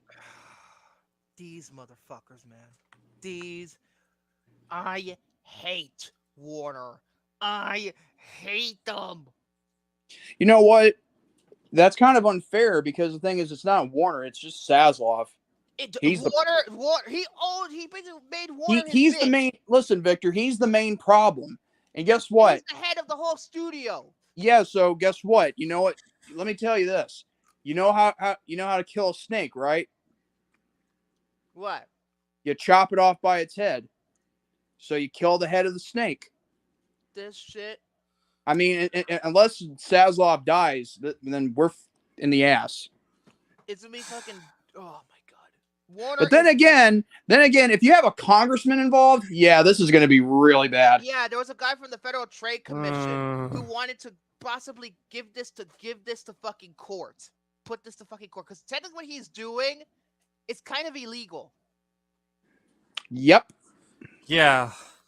Honestly, shady business practice. It's a shady business and by the practice. way, if you thought what I did to Victor last week in regards to him being put on trial was bad, Zaslav being put on trial is going to be him getting crucified. I'm sorry. It's really bad. Yeah. Remember all that happened last year. Zaslav was booed out the fucking building during that fucking graduation. Oh yeah, I remember. Yep. I remember that. Yep. Pay your riders. Yep. Pay your riders. Yeah, Yes, and it is tax evasion. What if David Zaslav turned to Wesley Snipes? And even too, like you would see planes, going across the sky with a banner hanging on it by his tail, just to pay the fucking riders. And And- this is fucking just Like Saslav, I have not done this in a while. I'm gonna give you the big 4 fuck yous. Fuck you, bird dick. And this one, Fuck you too. number 3, Fuck you, asshole. and finally, Fuck you, asshole. I haven't done that in a while. Zaslav. you I'm need just to gonna know say the this for the final record. I've never really been a fan of Zaslav after he did Jay Briscoe or Jamin Pugh, whatever you're gonna call him, dirty last year. I mean, I don't care if he allowed Tony Khan to do a tribute show the week after. The same week after one of the most beloved wrestlers dies, and you don't pay tribute to him all because of a controversial tweet he made years ago. Like, dude, it's kind of funny how some people want to hold him accountable, but yet when it's all said and done, we got to hold people that are homophobic accountable, but not racist. Thing is, I've forgiven Hulk Hogan for what he did. And the thing is, I've forgiven Jamin Pugh for what he did too. So here's the deal. If we're willing to forgive one person, why not forgive that one too? So again, I refuse to give, Zaslav any benefit of the doubt. Hold on one second. Yeah, and by the way, thank you, Hunter, for reminding me this. This is going to be the last one. Zaslav, this is what I'm going to say to you. Fuck you. But anyway, Now, fuck you indeed. so yeah, And Victor. look, this Zaslav bitch needs to get put to rest. This No. guy needs to get fired. No, Barry, yet. Someone get Popeye and just have him kick the shit out of him. This whole thing reeks of shady business practices. This whole shit, this is the reason why David Zaslav is one of the reasons why studio heads don't give a shit about you. They don't give a shit about critics. They only care about the fucking money. They don't care about the audience. They don't care about the critics. They don't care about anything. All they do is want to turn profit. That's all they care about. And now, Yeah. Like I said, Zaslav is the snakehead, and until he's gone, Warner Brothers is Warner self-imprisoned. Brothers in the fucking toilet. They're in the toilet. No, they're actually self-imprisoned, but toilet works better, I guess. So David Zaslav, you leave me no choice but to bring back a clip I haven't used in a while. You left me no fucking choice. This man was a bona fide scrub. He can't play. That's what you are. That is Fuck what you you. are. Fuck That is what you me. are. Fucking asshole. Get Superman punched by Roman Reigns. No, I said, get Popeye just to beat the shit out of Zaslav. I don't think I'd ever, have Roman Reigns do my dirty work for me, considering what kind of an asshole he is. This shit is disgusting, to say the fucking least. To Hire all the someone who filmmakers- actually legitimately cares about films to lead Warner Brothers. you. Exactly. Yeah. But Yes. yeah, no, we have to, all we care about is fucking making tax write-offs. And guess what? Oh, Warner, what about HBO? What about Max? I wonder how that's going, huh? I wonder how Max is going, huh? Guess what? Yeah, Max is losing so much yeah. fucking The only money. thing I like watching on Max is the Flintstones. That's it. Max is losing so much money to the point where they're selling movies off to certain movies off to fucking Netflix. That's how bad my- this shit is. The irony. Okay, the irony, that's golden right there. What, the irony of what? The fact that they're selling their movies to Netflix. Yes. Like the Meg 2, a Max exclusive for only 3 months. The Yeah, Meg come 2. on. That movie is so stupid. Jesus Christ. What's next? They're gonna fucking sell off their fucking series off to 8. Oh wait, they already did that. Band of Brothers of the Pacific was already on there. Shit. Well, thankfully, I had the DVD set to get myself covered. And 6 Feet Under. They sold that too. freaking what's next? Boardwalk Empire? Are you gonna put fucking Game of Thrones on Netflix? Oh my Zaslav, Jesus. Oh my God! Jesus. If they do that, then they are They're really finished. they're finished. Yeah. If they do for Game of Thrones, I have no respect for Warner. They don't care about anything. They really don't. So, technically speaking, Warner Brothers can kiss my, you know what? They Just say are just say the word. Yeah. ass. There you go. This is what another Zaslav is also this. You're a phony! Hey, this guy's a great big phony! Hey, you're a great big phony, you know that? That's right, you're a big fat phony! You're a phony! Hey everybody, this guy's a great big phony! Speaking of adult, cartoon comedies, I've been watching The Simpsons lately, and not gonna lie, I think I prefer that better than this. This thing. So, I want to say this real quick before you continue on or end whatever. It's apparently Samuel L. Jackson has actually been pushing to do a Mace Windu series on Disney Plus, and I think it means Mace Windu lives. I don't know Well, about that. I don't know, but here's the thing though. How could he survive from having falling from like a 10,000 feet fall, That's right. That's what happened to him in Revenge of the Sith, right? Yeah, he got electrocuted, and then he was thrown off the window, and yeah. But how can you do that? That's the perfect representation of Here's the thing. political climate nowadays. I agree. With the magic of Star Wars and Dave Filoni, I'm hoping they do something to try and make it possible. And knowing them, I know it'll probably look good. Well, here's the thing though. Like, how can you explain how Mace Windu actually survived You never saw him hit the the fall? ground. He has a point. You never saw him. There you go. See, there you go. There you go, William. That answer your question.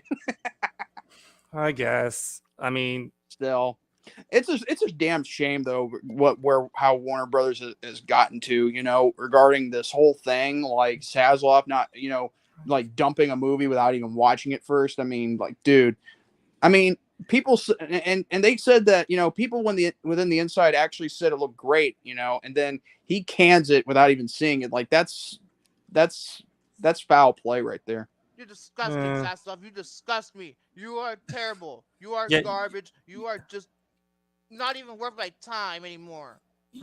Exactly. You don't even deserve our attention. Yeah, you know what Zaslav is? It's a trap. Yeah, exactly. A trap. A trap. That's it's a trap. Fucking asshole, bitch face. Fuck you.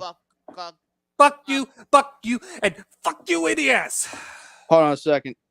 Hold on. That's the perfect representation of the political climate nowadays. No politics involved in this comment. That's a great big phony. That's who he's referring to. By the way, I do apologize Well, to be honest, I agree with Ben on that one. I'm sorry. Go ahead. I apologize for being a tyrant, but it's cool, man. Let it out. Literally, Jordy, it has to be done from my heart of what I want to say of how this fucking guy runs a freaking multi-billion-dollar business. I know, and you know what the worst part is? The answer is that Disney doesn't give about endings and will bring back characters from the dead to make more projects. Don't worry, Jose. I'll give you the come on, Hades. Come on, have some PMA. This honestly, Disney's less bad than fucking Warner. I swear, no, they can't. They're not as bad. They're not as bad as Warner. Warner, what they're doing here is fucking shady. You never see Disney throwing fucking shady business practices in terms of their theatrical releases. Yes, is the content questionable? Yes, but they never did shady business practices, have they? And to be fair, they have done some shady business and they try to put politics in, but the thing is, that just require their movies. That's the whole fucking other subject. Just their theme parks. And also too, No. What I'm saying is that with Disney, they've made some decisions, whether it regards to political things or it's something like conspiracy altogether.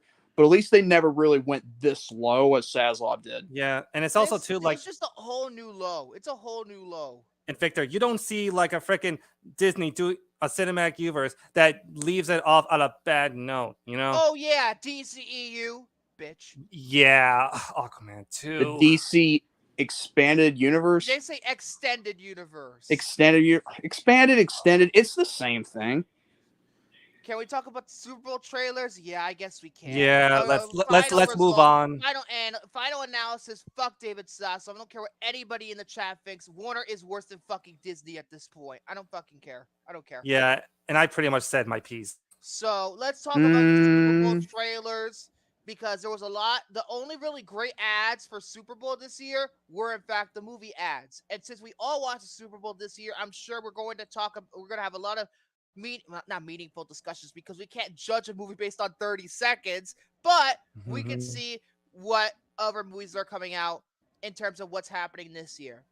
So where you want to start? Am I frozen? I think I'm frozen. I think I did on my end. Oh, Jesus. Anyway, where should we start? Did you get frozen again? Am I cutting? Let it go. Let it go. No, shut up. Quiet. No singing. Yeah. Oh my God. William, where do you want to start first? All right, so I want to start off with we can talk about like any trailer that has been shown during the Super Bowl, but I mostly want to talk about the film that is easily, I know Victor and I can agree with this one, is that it's our most anticipated film of the entire year and is none other than the Kingdom of the Planet of the Apes trailer. What a wonderful day! I thought it actually looked good. You know. I thought by the way, fantastic. Hey guys, check out the film forum if you can, but sure. Don't say anything out loud. Sure. Boop. Oh. The point is that yeah. That doesn't look pleasant, but you know what I mean. Yeah, I'm not saying anything. I know. I'm just simply telling you like that. I mean, in my head, sarcastically saying, "Well, that looks pleasant." Yeah, but yeah, come on. All the trailers that came out on the Super Bowl this year, Kingdom of the Planet of the Apes was the best fucking one. This movie, I've been really wanting to see ever since that first trailer dropped. This looks phenomenal. This villain looks scary. He's almost very intimidating too, and he's like one of those type of villains. Look like a pussy.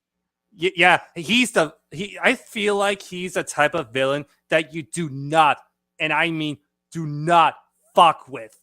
You know, you simply don't. He pretty much, the whole point of the story is that the villain here is pretty much misrepresenting what Caesar stood for all those years ago. This is like over 100 years after Caesar's death in War for the Planet of the Apes, and he pretty much said that all apes, control humans and all this other shit. Obviously, Caesar didn't stand for that, as he definitely had a relationship with humans. Look at James Franco in Rise of the Planet of the Apes, or Nova in War for the Planet of the Apes, or even Jason Clarke from Dawn of the Planet of the Apes. And now pretty much it's almost like in this movie the humans are almost like segregated from the apes. Gee, I wonder what that reminds me of. Hey, wait a minute. You know what, Victor? I just thought of something. What? Can you play that clip that where it has that monkey saying no? Oh Jesus! What? That's Caesar saying no. Yeah, it's Caesar. You dumb shit. Well, I don't know what. No. Happy now? See, because again, that's what it reminded me of when I was watching that commercial this past Sunday. But this looks phenomenal. It does. It leads, and it also doesn't show too much. The full trailer doesn't really show that much either. To be fair, I think they did a good job marketing the film. I hope it does well, considering when it's coming out on May 10th, before bigger movies like Furiosa comes out. I'm a little worried, but I hope it does well. I mean, yeah. Well, Westfall has proven himself with the Maze Runner franchise that he can handle directing this kind of movie. Yeah, well, but then again, I feel like it's like a smart idea just to like move its original date to earlier date, because like if Kingdom of the Planet of the Apes were to come out on the same weekend as Furiosa, then the movie might be in a little bit of a big trouble of earning its box office winnings, you know. So, But I think that's a smart move on their part. So Kingdom of the Planet of the Apes is by far the best trailer out of all of them. I don't care what anybody Agreed. says. It's the best. Agreed, 100%. All right, let's get the inevitable out of the way before fucking fanboy starts crying to me. Oh, yep. Let's talk about Deadpool and Wolverine. Mm-hmm. No. You mean Wolverine and his asshole. No, for fuck's sake. What's funny about it too is that I saw some hilarious pictures or in the Deadpool Twitter. or Deadpool and Friend. You know what? I'll let you guys decide. Do you like Deadpool and Friend or Wolverine and asshole? Oh my god! But I guess I'll take the latter. Of course, this is Deadpool 3, going by the official name of Deadpool and Wolverine, and I'm not as excited as everybody else is about the movie. You know me, I'm fucking fatigued out of superhero movies in general, especially fucking fatigued out of the MCU. I'm tired of it, but the trailer looked okay. However, there is one thing about the trailer that I really didn't like. Why the fuck was it a Green Band trailer? Why the fuck was it Green Band and not Red Band? Why did he swear in the fucking trailer? He's the merc with a mouth. And he doesn't cuss in the trailer? Well, to be fair, if this means the movie's getting a PG-13, I want fucking nothing to do with it. To be fair, with the Red Band trailer, I mean, that's when you'll hear a lot of stuff like yes, but the practice hold up, Victor. Oh. Hold up, like this, like, oh, I'm touching myself tonight.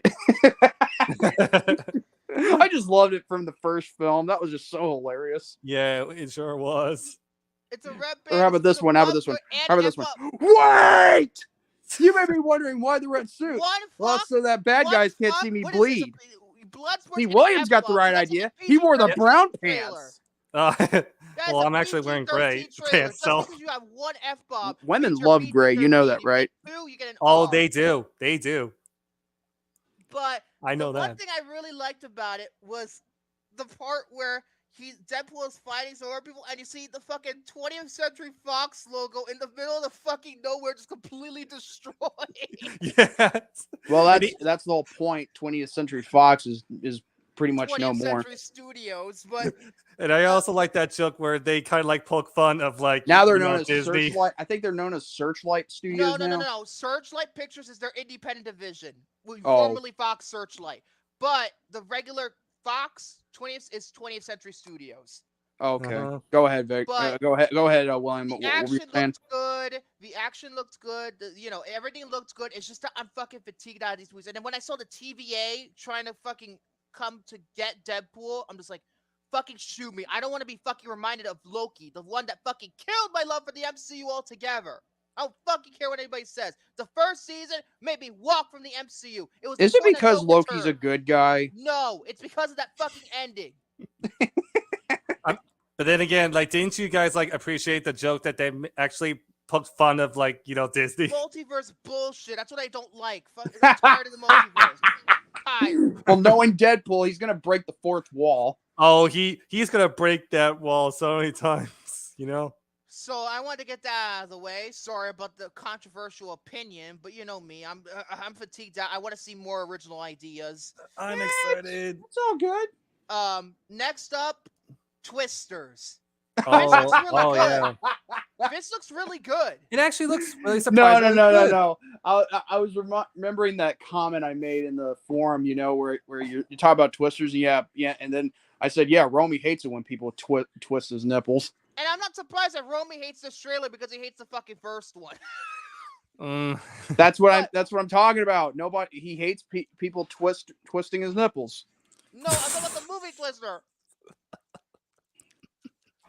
But I believe that Twisters looks very faithful to the original, while also taking it into an entirely new direction. We don't know how connected to the first film this actually is. We don't know yet. I'm assuming we will eventually, but we don't know yet. But in terms of the visual aesthetic of the movie, it looks almost identical to the first movie. Almost identical. And I really appreciate that this aesthetic of the disaster movie has kind of, in a way, been retained for the sequel. And of course you got, the gimmick here this time is kind of like, now there's not one Twister, there's two. And going at the same time. Oh, Twisters. I get it now. Mm-hmm. And we also have what's his name? But does it comprehend of a two-headed shark? Comprehend of a two-headed, I don't know. But I love the original Twister. I don't know if I've mentioned that already. I love the original. I had a blast with the it. Original. But the cast looks good. You have Glenn Powell from Top Gun Maverick in the movie. What's her face? Daisy Edgar Jones from what's that movie called? Where the Crawdads Sing. That's what the movie's called. And she's the lead. And I have a feeling that she has like a connection to Helen Hunt's character from the first movie. She might be her mother. I don't know. I'm just guessing at this point. I have no idea. But more of a we'll see kind of situation. But the effects look good. Look really good. And hopefully this brings back the disaster movie in a big way, because Roland Emmerich pretty much killed the disaster movie genre the past couple of years. Fucking Moonfall is a fucking piece of shit. Moonfart. And it's boring as shit. Moonfart. That's fun. Well, yeah, that Moonfart. That's what I called it. Yeah, that's because Romy pulled out a Moonfart on Monday. Oh wow! Yeah. And remember, he almost. I think he went to the bathroom. Did he go to the bathroom during the show? Oh I my didn't watch. God! That's right. You didn't watch because you didn't want to be bugged all day. Oh, by the way, I be bugged about Taylor Swift all day. Dude, I wouldn't talk to you about Taylor Swift. I'd be talking to you about anything other than that. Okay. Holy crap! Let's talk now about A Quiet Place Day One. This movie looks awesome, and I appreciated how the TV spot was different compared to the trailer that actually came out a couple of days ago. This looks fantastic. It looks like it's taking a brand new direction, making it bigger in scope in a big city, while seeing the beginnings of this invasion that affected the entire franchise of A Quiet Place. I think it looks really fucking excellent. If looks really good. Imaginary friend. And I think the TV spot was really clever because you have Randall Park just pretending to be John Krasinski in the trailer in the TV spot. But the movie looks really good. John Krasinski has said that he made it. It's a live action Pixar movie. And that intrigues me so much. It really does. And all right. Let's talk about the bad one, okay? Let's talk about it. Does it start with hold on. Does it start with the first letter of my name? Wicked Part 1. Yeah, to be honest with you, this looks like shit. I'm sorry. To be honest with you, I've only seen the Broadway play, but that was many years ago. But I feel like this trailer didn't really sold me. It looked at times like a made-for-TV movie. It really did. In terms of the color time, it looks like a fucking made-for-TV movie. While at the same time, it's blockbuster action shit. And also, this does the one sin that most musical movies that in their marketing campaigns that they do, they don't tell you it's a fucking musical. Bomb, bomb, bomb. Every time you do that, bomb. Because audiences hate musicals. Other than Wonka, I don't know any other musical that has performed well or that has performed well recently. I really don't. And the fact this thing is in 2 parts. Yeah, give me a break. Enough already. We've already been, we're sick and tired of it. It's just yeah, Part 1. And also in the trailer they removed the Part 1. Maybe it's because they know the movie's gonna fucking fail if they put Part 1 in front of it. Also, look at the poster. I have a comparison with the poster.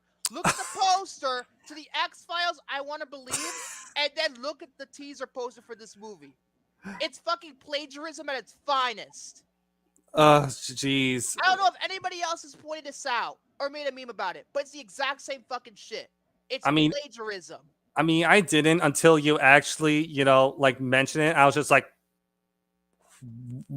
okay, that is definitely that aspect 101 right there. This is just, oh my god. You know what? I'm gonna give you proof. I'm gonna give you proof that they fucking plagiarized this Proof. shit. Here, Okay. look. I'll go ahead and Yeah, I do already my saw thing it. here. I have it. Calm down. If my internet is gonna fucking, ugh, damn it. Oh, by the Stupid way, shite.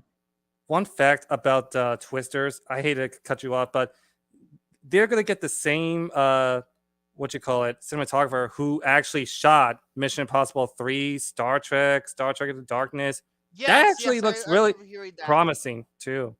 And also, Hold on. Come on. Frank Marshall is producing it too.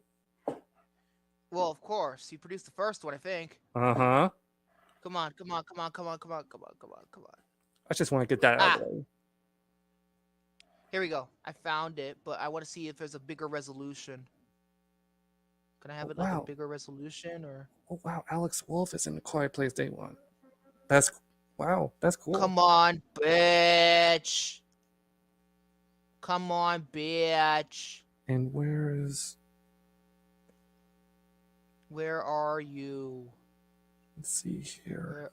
Okay. I'll use this Pinterest one. And then I'm going to look up the poster for Wicked Part 1. And I'll show you the fucking comparison. It's not even fucking funny. Look. Alright. I'll zoom that up real fast. Come on. Okay. I'm going to show you all. This is plagiarism at its finest. Look. Here is the poster for the X-Files. I want to believe. I gotta go full screen? No, I can't. But this is the poster for it. You see? This is it right here. This is the teaser poster for it. Uh-huh. Fuck off ads. But this is the point. This is the poster. You see it right there, right? Right? Here is the poster for Wicked Part 1 right here. You can't tell me this is fucking plagiarism. This is the same shit. This is the same poster, practically. Wow. This is plagiarism. This is borderline plagiarism. Are they that desperate? Oh, no. Couldn't they hire another fucking... Oh, my God. Stupid. Stupid as fuck. But, yeah. Yeah, that's just... This looks bad. That's all I'm gonna say. This is bad. And Ariana Grande is one of the leads. Fucking shoot me. Oh my gosh. Right, Jesus. Yeah, the whole fucking donut incident. Now she wants to go dude. Like literally when I heard about that report of what she did in that donut shop, I was just like, wow, okay. So basically what you're trying to say is you're basically hating America, and that's it. You're cutting. All right. You were saying? No, you're good. But even though I do kind of like get called out for plagiarism, at least like Victor can actually have fun with it. So yeah, this looks pretty bad. And what's this I'm hearing about Ariana Grande in a donut shop? Yeah, she like was licking donuts and didn't pay for them. That's uh-huh. the basis of that. And she would literally just like ask people to like carry her around, you know? Anyway, the next trailer is Inside Out 2. Oh, I was gonna say something else, but okay. Oh, what were you gonna say? The Fall Guy. Oh, the Fall Guy looks okay. It looks pretty good. It looks. I didn't like the joke at the end involving Taylor Swift. However, fuck that shit. Obviously. Yeah. But Inside Out 2 looks pretty good. Looks great. Mm-hmm. Yeah. I agree. But especially given the fact that a very different emotion in Riley's head, we could probably see something really special. Yeah, we could. I hope it's not just I hope it's not really a rehash of the first movie, though. That's my only concern. So, we'll see. Despicable Me 4, fuck off, Minions. No. Fuck off. Why And the whole joke make about another one AI again? during the spot was not funny. It's Why? no, just no. Am I missing anything else, guys? Am I missing other trailer? Am I missing anything else? Let's see here. Let me see here. Super Bowl. Oh yes, trailers. Imaginary. Imaginary was a TV spot for the Super Bowl. I believe it was Oh, there was. Imaginary. Jeff Wadlow. He is a fucking hack. Yeah, come on. Kung Fu Jeff Panda 4. Wadlow. I forgot about Kung Fu Panda 4. Looks good. Yep. Really good. But Imaginary, back to Imaginary. Jeff Wadlow, you're a fucking hack. I don't think he's ever made a fucking good. That's not a movie trailer though, but that's like the best commercial. The fucking Arnold Schwarzenegger when the punchline was him with Danny DeVito. It's a twins for you. I love that commercial. Like a good neighbor.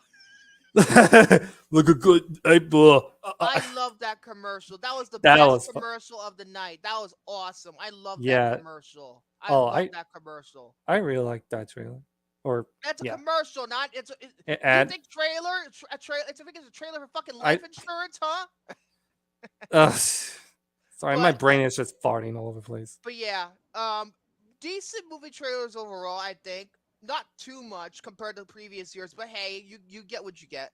So I guess now we're gonna cut to commercial. Then we're gonna talk about this freaking movie. Yeah, so, I was fixing to say we're about to hit. We hit the 1 hour. Yeah, and I gotta get myself settled for setting up. So we'll be right back right after this. Boop, boop. Oh no, I just need a drink because I need to fucking get away from fucking Zaslav for 30 seconds.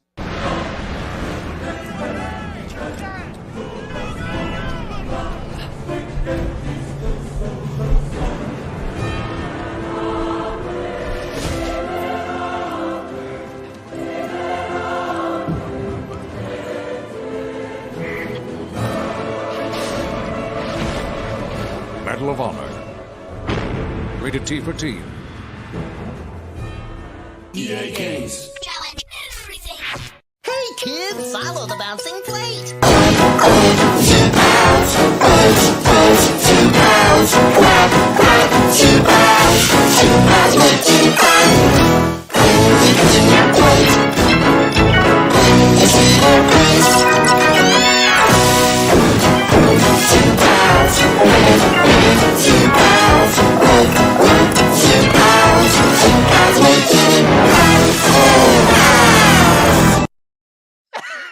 What the fuck? Dude, that was so demonic. That was ear rape. Dude. God damn. You asshole. And by the way, I edited 2 videos together to combine that. Oh my god. He said my speakers. And also, about that first trailer, I chose this commercial because at the very first level of the game, you'll be able to still scared go of into anything the in eyes of the Exorcist soldier, unbeliever. and then you would go and fight in Omaha Beach. You know? Yeah, in that game, you actually get to play the Omaha Beach section that's in this movie for the first half an hour of like the first, as the first level, mind you. Yeah, and that was a great way. So everybody's pissed at me for editing that Zoop House commercial, and Oh my I God. also did it because I hated that commercial when I was a kid. So I was like, you know what? Build back the torture and make it my own. I pretty much torture everybody else, just like how that commercial. You tortured my ears. Performance art. It's like Zach's performance art. She's all that with the fucking hacky sack. Don't drop it. Don't drop it. But today we're going to be reviewing the greatest war film of them all. The movie that should have won Best Picture, but Harvey Weinstein decided to fuck himself in the ass and fuck the Academy. So that's why Shakespeare in Love won Best Picture of this particular year. But we'll get to that as soon as we'll get started with the. God, Damn. Okay. Technically, shut up. Well, we're just talking about Saving Private Ryan now. 8 soldiers were chosen to find one man. Some private lost 3 of his brothers and he's got a ticket home. They didn't know how. It's a tough assignment. That's why you got it. They didn't know where. They didn't know why. What is happening? Finding him. If that earns me the right to get back to my wife, well then, that's my mission. Tom Hanks, Edward Burns, Tom Sizemore, Matt Damon, Saving Private Ryan. A film by Steven Spielberg. Rated R. Starts Friday, July 24th. Okay, so this movie should have won Best Picture, but it didn't. Well, Why? I think it should have, because this is my first time watching it.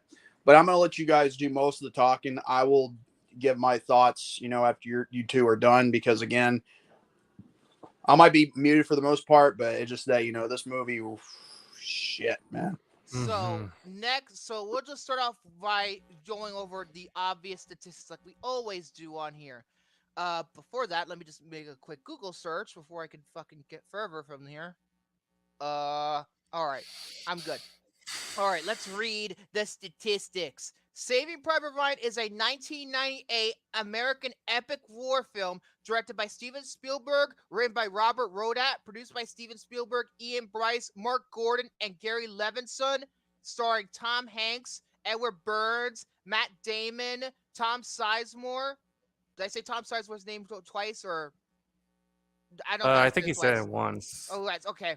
Jeremy Davies, Vin Diesel of all people, Adam Vin Goldberg, Diesel. Barry Pepper, Giovanni Ribisi, yes, Parker Selfridge himself, Parker the xenophobe himself is in this movie.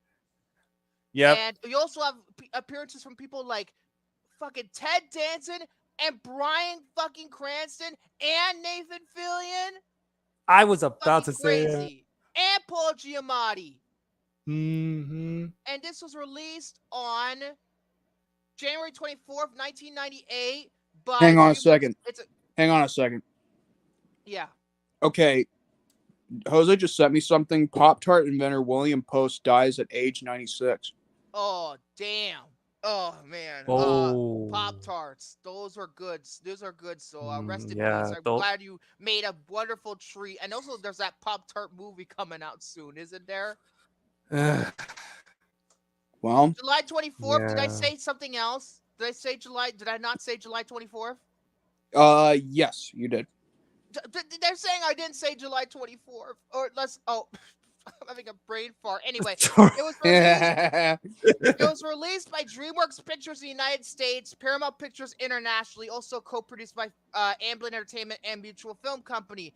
Budget was $65 to $70 million and made $482.3 million. The premise: Captain John Miller, played by Tom Hanks, takes his men behind enemy lines to find Private James Ryan, who's Matt Damon, whose 3 brothers who have been killed in combat. Surrounded by the brutal realities of war, while searching for Ryan, each man embarks on a personal journey and discovers their own strength to triumph over an uncertain future with honor, decency, and courage. 94% rating on Rotten Tomatoes, 8.6 out of 10 on IMDb, 91% rating on Metacritic, and this movie was the second highest grossing movie in 1998, only behind Armageddon. It was also nominated for how much it was nominated for? Come on, baby. I thought I had the fucking shit here. Hold on. I wish I was better prepared. Okay. All right. So it was nominated at the Academy Awards for Best Director, Best Cinematography, Best Film Editing, Best Sound Effects Editing, Best Actor, Best Original Screenplay, Best Musical Score, Best Production Design, and Best Makeup. And won 5 of them for Best Director, Best Cinematography, Best Film Editing, Best Sound, and Best Sound Effects Editing. And it should have won more. And also was nominated for Best Picture, but no, we don't need nomination because Harvey Weinstein, because we wouldn't give Shakespeare in Love, our boring as fuck movie, Best Picture, and we have to give it, you have to fucking take away Best Actor so Roberto Benigni could go up the fucking seats again like he did the other time. And we have to give fucking Gwyneth Paltrow a Best Actress nomination, but even though she's apparently not even that good in Shakespeare in Love. I like to thank Harvey Weinstein. I said January. Oh, for July. Write it down. Not January. Write it down. Thank you to everybody. Thank you, Harvey. My wife pretending to be Roberto Benigni. I gotta be climbing up. I had to get some chairs up, and I'll try and climb up across them. Looking like a damn fool. Anyway, this movie, it goes without saying, this movie is fucking brilliant. It's absolutely brilliant. And it's just the greatest war film of them all. I don't think there's any other war film that could top anything like this. Oh, what about Dunkirk? No, it doesn't. I'll tell you why. No character development. That was my biggest flaw with Dunkirk. No character development. Here we So, go. Not even Apocalypse Now or Platoon can top it.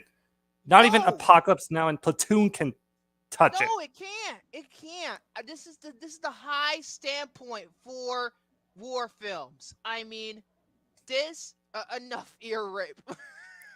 You still scared about Zoo Pals, huh?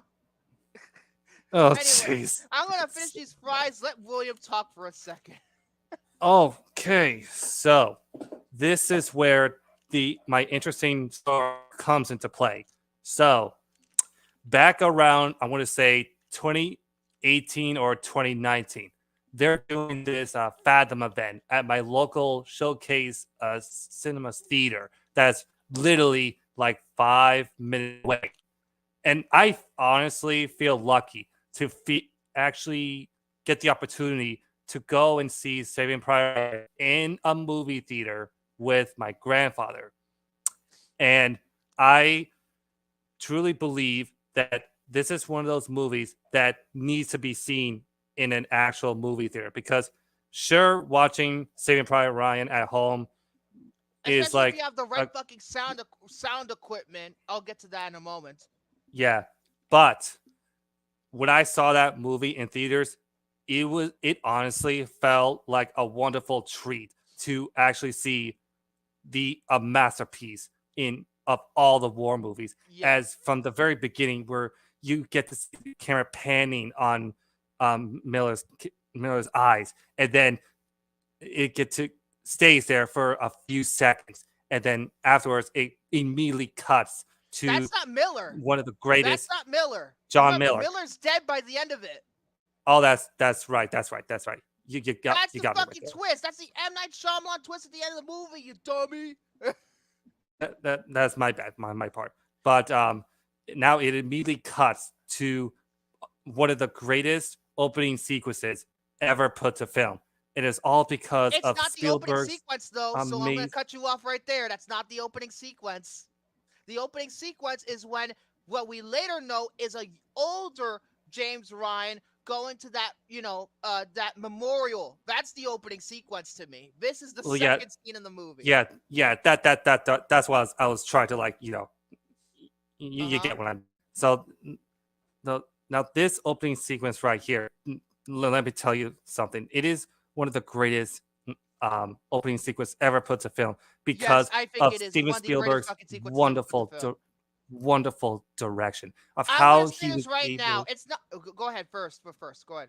And he was able to replicate the same exact brutal and intensity of when these soldiers are storming Omaha Beach, and the sheer brutality when it was depicted on screen just left me in awe and jaw dropped. And why do you think Medal of Honor Frontline was able to take gamers such as myself and put yourself during that opening sequence on the very first level? I just want to say this too. In terms of this sequence, it is also I agree, it's one of the greatest sequences ever put to film. But I truly believe that Janusz Kaminski, the director of photography, the DP, the cinematographer, whatever you want to call it, he pretty much should Oh have been my billed the God. co-director with Spielberg because his cinematography is frankly groundbreaking. Oh, It is groundbreaking, and it's probably the greatest use of shaky cam in any movie. Mm-hmm. And by the way, Oliver Megaton, take notes on how you actually present shaky cam in films. This is how it's done, people. I mean, the cinematography in this fucking scene is just unbelievable. I'm just like, how the fuck did you pull that off? Honestly, I have no idea, but they were able to pull it off perfectly. And also, this leads me to another thing. This movie, in terms of the violence, is fucking probably the most violent movie I've ever seen. That's saying a lot because I've seen a lot of fucking violent movies, but this movie is absolutely fucking brutal. The gore is absolutely the gore is probably more than most horror films combined. Especially when you have most of the German soldiers have in these bunkers with the MG42s mounted, just firing away at our soldiers that are willing to protect our country. There's a point where you see the fucking decapitation and the bodies flying everywhere, and you see all the blood and shit, guts everywhere. I'm just like, oh my god. And it was also like a shot too where you get to see like someone's face being blood. Oh my god, it's like the Equalizer 3 the fucking guy gets shot in the eye. And yeah, I heard. Dude. Yeah, Jordy has heard theories that the only reason why it didn't get an NC-17 for violence is because of Spielberg. I guess he mandatory said, "You're gonna give me the R, or else I'm not fucking releasing the movie." And that opening sequence alone should have won them the best makeup Oscar. Absolutely, it is K&B levels. I don't know if K&B did the effects practical, the gore. I'm not sure if they did, but it almost looks like they did. It looks about as violent as a K&B gore fest movie. So it's just like, oh my god, like it is brutal, and the visual effects in the fucking scene, it's just it is absolutely just amazing. We could just talk about this scene alone, but I really want to move on to get, people get ripped up to shreds in this opening scene alone. Even the rest of the movie, people get fucking blown to shreds. So and there's a great fucking part in that scene where John Miller almost gets shot at and blown up, and he's just looking, just standing there, and the sound cuts off, and it's all fucking freeze framing shit, and seeing all the brutality of he's just looking at all the brutality around him. And this scene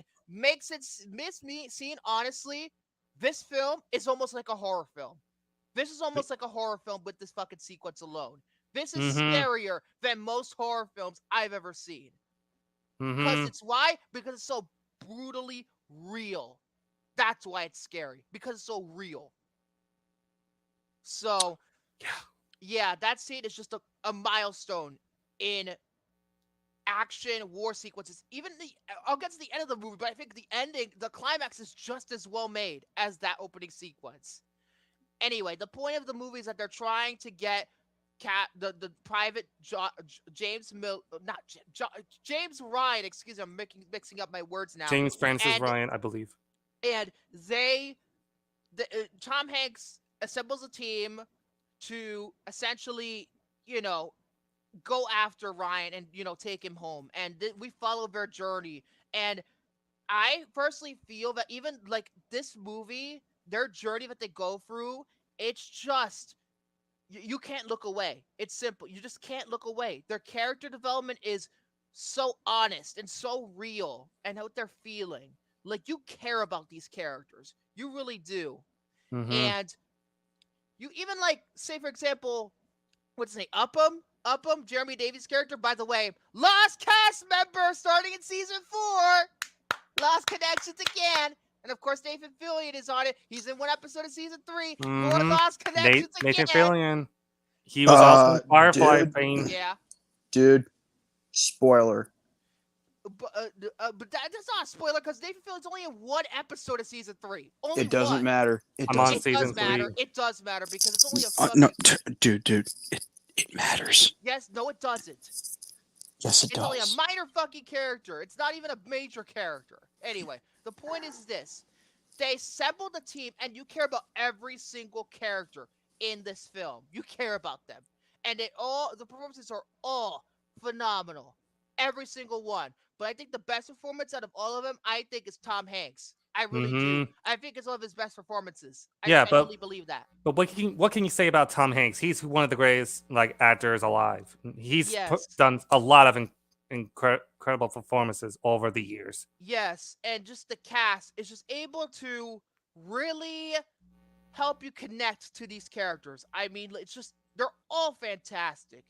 But, it's just these characters, if this movie failed in the character development department, this movie would have failed miserably. It would have been a beautifully shot movie, but it was lacking a soul. But this movie with the character development, that's how you know this movie had a soul there, Right. And it also shows the brutality of war, because this movie is very much anti-war. It is very much an anti-war movie because it shows you, it goes inside these characters' heads and what they're feeling and thinking about all of this. And they're literally, at one point, they're literally like arguing over to kill a Nazi or not because the war has affected them so much. And it's just, it's heartbreaking. It's absolutely heartbreaking. You hear about their personal lives every once in a while, and it's just heartbreaking. It's heartbreaking. And why do you think like John H. Miller actually has post-traumatic stress disorder? Well, so I think you got cut off there. Say that again. Well, I was gonna say, why do you think that John H. Miller is actually suffering from post-traumatic stress disorder? Yeah, those are the thing in his hands, like the shaking in his hands. Oh, yeah. Wasn't he? Was it his left or right hand that was actually shaking? I believe it's his right hand, actually. I believe it's his right hand. Yeah, I think it was. My left, your right. But yeah, it's just absolutely just the whole movie for a 3-hour movie is so visceral. There's not a single second that could be cut. Everything has an importance to it. Every moment in the movie has an importance. Yeah, and they don't even feel wasted throughout the close 3 hours. It doesn't. And this movie is also, especially if you're seeing it for the first time, this movie fucking drains you. By the end of this movie, it is fucking absolutely just draining. And it's just incredible. I mean, I honestly felt the same way too. Even when I was watching the movie at home for the first time, I felt the exact same feeling. And I was just like, man, how on earth do these soldiers actually prevail through the actual intensity of war? And literally to the point where, most of the guys in the movie, they're just they're so fed up with James Ryan because, they're like, oh no, why do we have to rescue him? Or this guy better be good because, they're sacrificing their lives to fucking save him. And multiple characters actually die while they try to get to him. Like Vin Diesel's character gets brutally killed.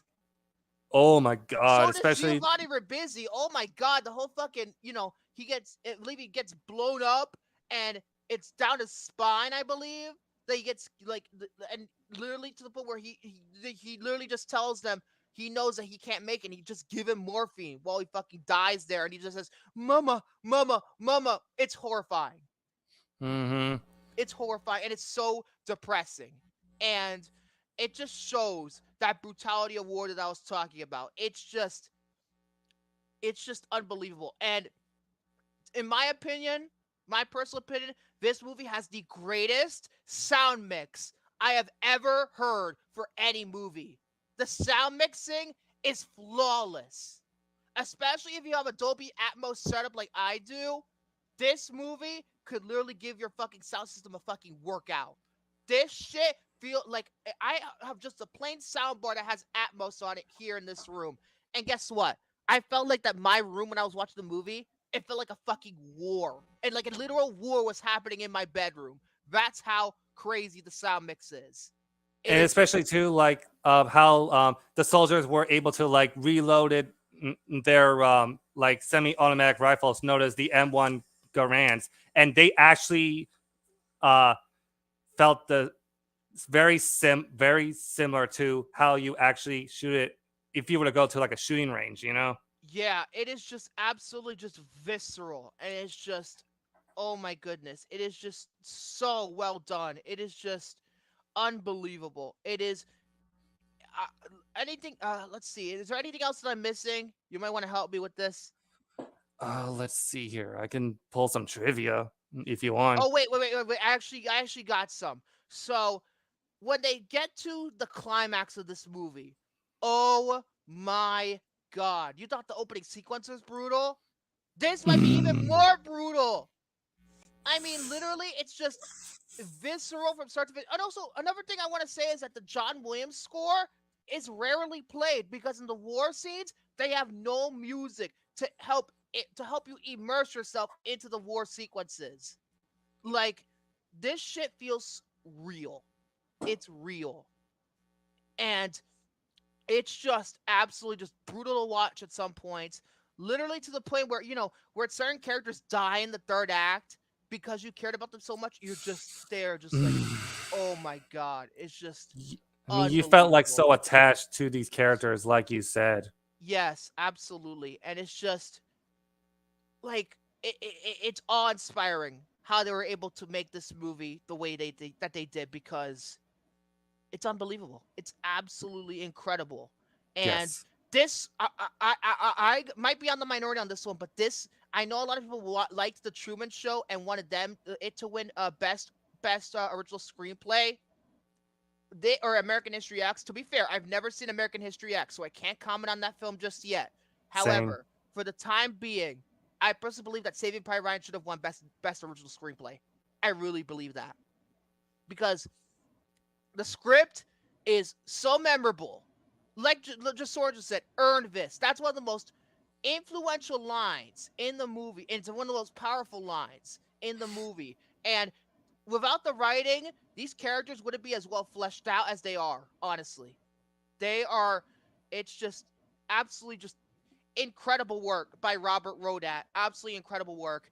And the visual effects, when you see the visual effects, because most of it is very practical, but there are some digital ones. But when the digital ones come out, like the biggest digital effect is right at the end when they blow up the fucking tank. Remember the tank when John Miller's gonna shoot with just his little shotgun, like this little pistol, and then it blows up. You see the plane. That's all CGI, and that is one of the great for 1998 CGI.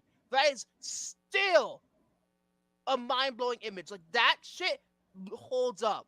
With the planes at the end, that looks real. Mm-hmm. And it looks better than half the movies we got in 2023.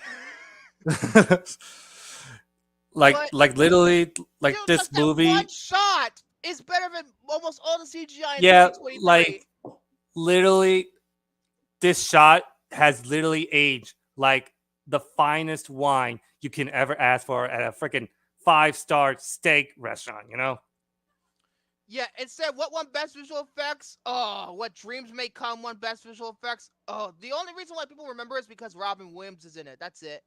People don't really remember that movie too much. But the visual effects supervisor for the digital effects, you want to know who it was? It's a familiar face on this show. His name is Stefan Fangmeyer. And if you don't know what he did, he directed Aragon. Oh my, jeez, fucking Aragon out of all movies. He was a visual effects supervisor on this movie, and then he directed Aragon. Damn, what a nosedive. Oh my god, but like the climax alone is just absolutely just insane. And like, you have moments where what's his face? Who gets stabbed? Who's the one that gets stabbed? Melis is the one that gets stabbed. It is absolutely just brutal, and oh my god, it's just my god. Upham just does nothing because he's so afraid. That's the reason. People say, flaw with this character is like, oh, he doesn't do anything. He's a chicken shit. I honestly believe everything where he's coming from, because he has never fought in war before. He's just a writer before. At the beginning of the movie, he's just a writer, but he's forced to go on this mission because he knows French. He's a interpreter, but he wants to obviously shoot, but he's like, I can't shoot because honestly, You know, even though they are technically Nazi soldiers, they're still people. They're still people. And they're to the point where, some of these people don't believe in the Nazi regime. They have to be brainwashed to become Nazis. So it deals with that horrifying reality of war so well with that character. I don't really care what anybody says. That character is the heart of the film. He's the heart of the film. Actually with that one scene where he was actually on the steroids and he was carrying all that was it the 30 caliber rounds for the heavy machine gun that was much heart-wrenching as the backstab that Hackney Weinstein winning over this. That is true. That's true. That's true. And he was just like, oh my god. And to the point I can't imagine how he was feeling right now. And to the point where, it shows the horrifying reality roar because Upham gets easily manipulated by a Nazi early, like halfway through the movie, because he thought, oh, he's not a Nazi, and then he shows back up again at the end of the movie, and that's when he finally has the courage to fucking shoot him and kill him. And it's just a powerful transformation. That transformation with that character in particular is great. Oh, yeah. And Matt Damon is great in this movie. He's great. He's great, and he really shows that, especially when he's talking about how he's not going to leave his brothers behind, all that other stuff, even though technically speaking, he was about to go home because, he needed to get him out of there. It's just heartbreaking, and it shows that brotherhood that company and also the main company of this movie feel to each other. Like, there's a sense of brotherhood between all of them. Mm-hmm. Even at the good, even at the worst of times, they stick together, and that's ultimately what's important about the movie. And the ending is just heartbreaking. It's absolutely just heartbreaking. Yeah, it's heartbreaking. It's even too. I saw it in the theater, and I was like really lucky enough to actually see it in the theater because I believe it was celebrating its 20th anniversary. And when I saw the ending in the theater, it's just absolutely brutal. And the John Williams score, when it plays, whenever the times it plays, it's haunting. It's haunting. It's absolutely haunting.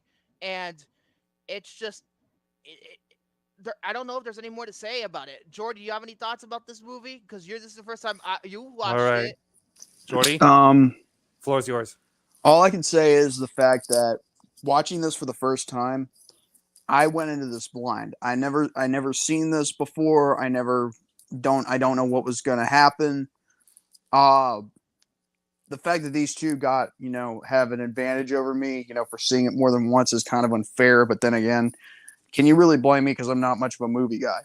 Mm-hmm. But I'm transforming into one because of these guys and, Victor provided me the links. Mm-hmm. And I'm actually glad for that. Now, for the movie itself, I'm not gonna lie. This is the most emotional and the most well done masterpiece I have ever seen in my life. I mean, and for a movie that was made in released in 1998, I mean, shot in 97, released in 98. It's got the makings of a classic in of itself before we hit the new millennium. Mm-hmm. And the most interesting part of it all is the fact that, like whenever we think about, what's going on in our daily lives, you got to wonder that not everybody's life is that bad. Like look at these soldiers having to do what they got to do every day. Like they're the ones that have to see all the violence and all the mayhem while we ourselves chaos. I mean, sure, I go through depression. I go through a lot of stuff, but whenever I feel complacent, I just thought about, these soldiers having what they had to go through. In fact, this is not just for movie soldiers wise. I'm talking about for the real ones that actually, are there to protect us and and for our country. Absolutely. And, the fact is, like, around after I was done watching this movie, I immediately clicked on the StreamYard link and I came here, and Victor probably could tell that I was, that I was trying not to. Wreck. Oh yeah. not much of an emotional wreck per se, just mostly, you know, like you know, like mostly just saw something most beautiful and can't hold back any tears, that kind of deal. That's how I felt, you know. And the thing is, this is the kind of movie that shows you that don't take our armed forces for granted, because they have to deal with a lot of things, you know, out there in the field of battle. And yet sometimes we can talk about how bad our country's politics is. We could talk about how bad, you know, our lives can be, you know, with all the bullshit going on. But at the end of the day, you cannot deny the fact that these men and women put their lives on the line for us to have the freedom to do what we want to do. And it made me so sad, the fact that sometimes not everyone gets the happy ending they want. But it just shows that the mission comes first, and they're going to do whatever it takes to see it through. And it also brings out a new meaning, you know, never leave a man behind. Because it takes on a whole nother level. It takes it on a whole nother level. And that's why, you know, the violence, the gore, I can handle it. I mean, I've handled worse. I mean, mostly it would give me a shocking thing. The religious sniper, on one hand, it to me has to, you know, I kind of like the parts where he actually shot a few of those Nazis, you know, like out of nowhere with that sniping skills of his. It's a very visceral movie. That's what I mean, I mean, the way how he would shoot them gave me a chuckle here and there. You know, the fact that he was this very. movie has comedy too. I forgot to mention that this movie actually has comedy too. Yeah, light, but it has comedy. It gave me a chuckle here and there whenever he picked one apart. You know, with the sniper rifle. Yeah. But the point is, anybody out there that think that, you know, it's, you know, that I look like a, you know, that I look really, you know, I look very, you know, weak-willed if I'm crying. Well, the thing is, I could care less, because I mean, a couple of years ago, I cried on an episode of R&R, and haven't cried since then on an episode of R&R, unless, of course, if it was to pay tribute to somebody or someone. But this movie right here, I mean, I could not help it, you know, because not only was it my first time, it's a very heart, you know, felt, you know, story, you know, that in my view should always be a lesson to everybody, that always, you know, don't take life for granted, and never take our soldiers for granted. And also, because they have families too, you know. And not only that, they're dealing with all a bunch of bullshit. Remember in this movie, this shows you the effects that these people had to go through in terms of the war, because it fucks with their brain, it fucks with their mentally, it fucks with them. And this movie shows that. And the fact is that they have families too, you know, and like the thing is, you know what the biggest thing they you know what their biggest objective is, you know, at the end of whenever they're at the field of battle, is waiting to go home. That's what they want to do. That's what they want to do. They want to go home. That's the most important thing to these characters, especially with Tom Hanks' character. All he wants to do is go home. Yeah, because Tom, he doesn't like, he can't take it anymore, and he just wants to like find the light of the day. The sad part about it is that he doesn't go home. He gets shot and killed. To be honest with you, I mean, the thing is, he wants to go home, but he still wants to get the job done. Yes, and he saw it all the way through until the end. Ultimately, the theme of the movie, that the sacrifices that the people who were lost are just about as important as the sacrifices made by the living. That's my interpretation of that. Yeah. And that right there in and of itself. So yeah. God. And they also do like a very serviceable job in protecting our country that we love. And that's and that's what I love the most about this film, is that how they do it. You know, and call me a big old baby if you want to. I mean, I really don't care.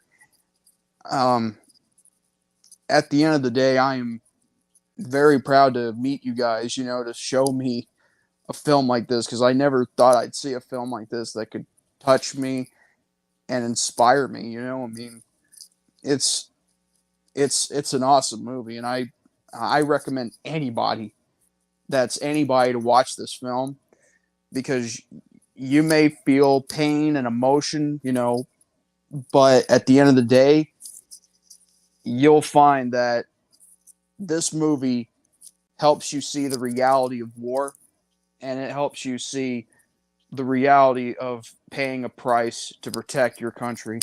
And not only is it not only your country, but the people you care about the most. Exactly. And so, what would I give this movie? Oh, I'll go first.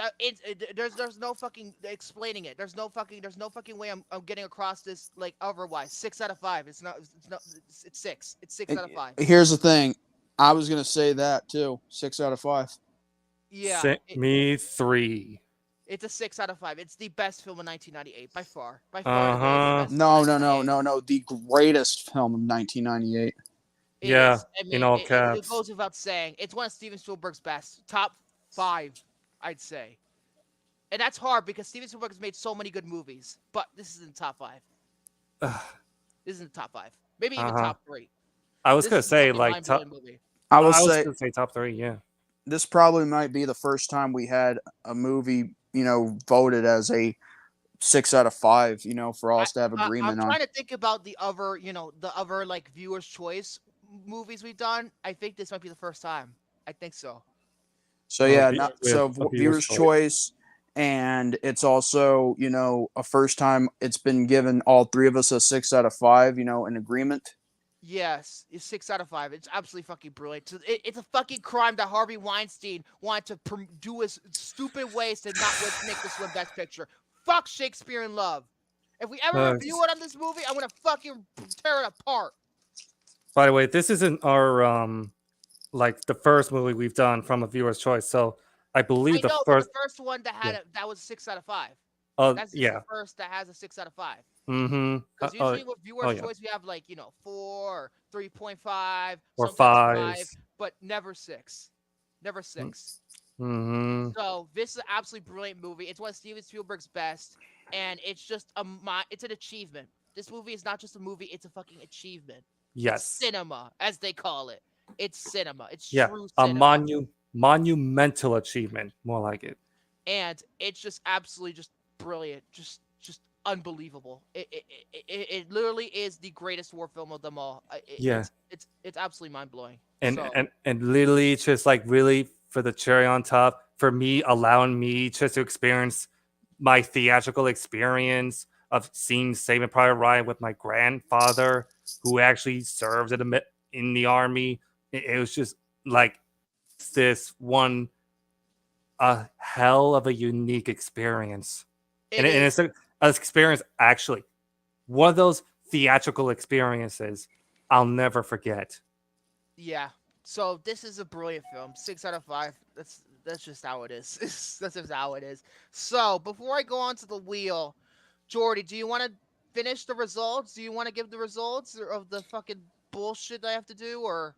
I'm gonna save that for next week, and for more votes, and if there isn't any more votes until we start next week, that will be the end of the voting right there. Okay, so let's go ahead and do what we always do here and put it on the wheel. Hopefully, I don't get a fucking bad movie. But because Barney, if I have to suffer for Barney's Great Adventure, I don't want to. I don't want to suffer on the wheel either. So let's just crap. All right, let's go. 3, 2, 1, and now. All right. Please, please. Hold on. Please.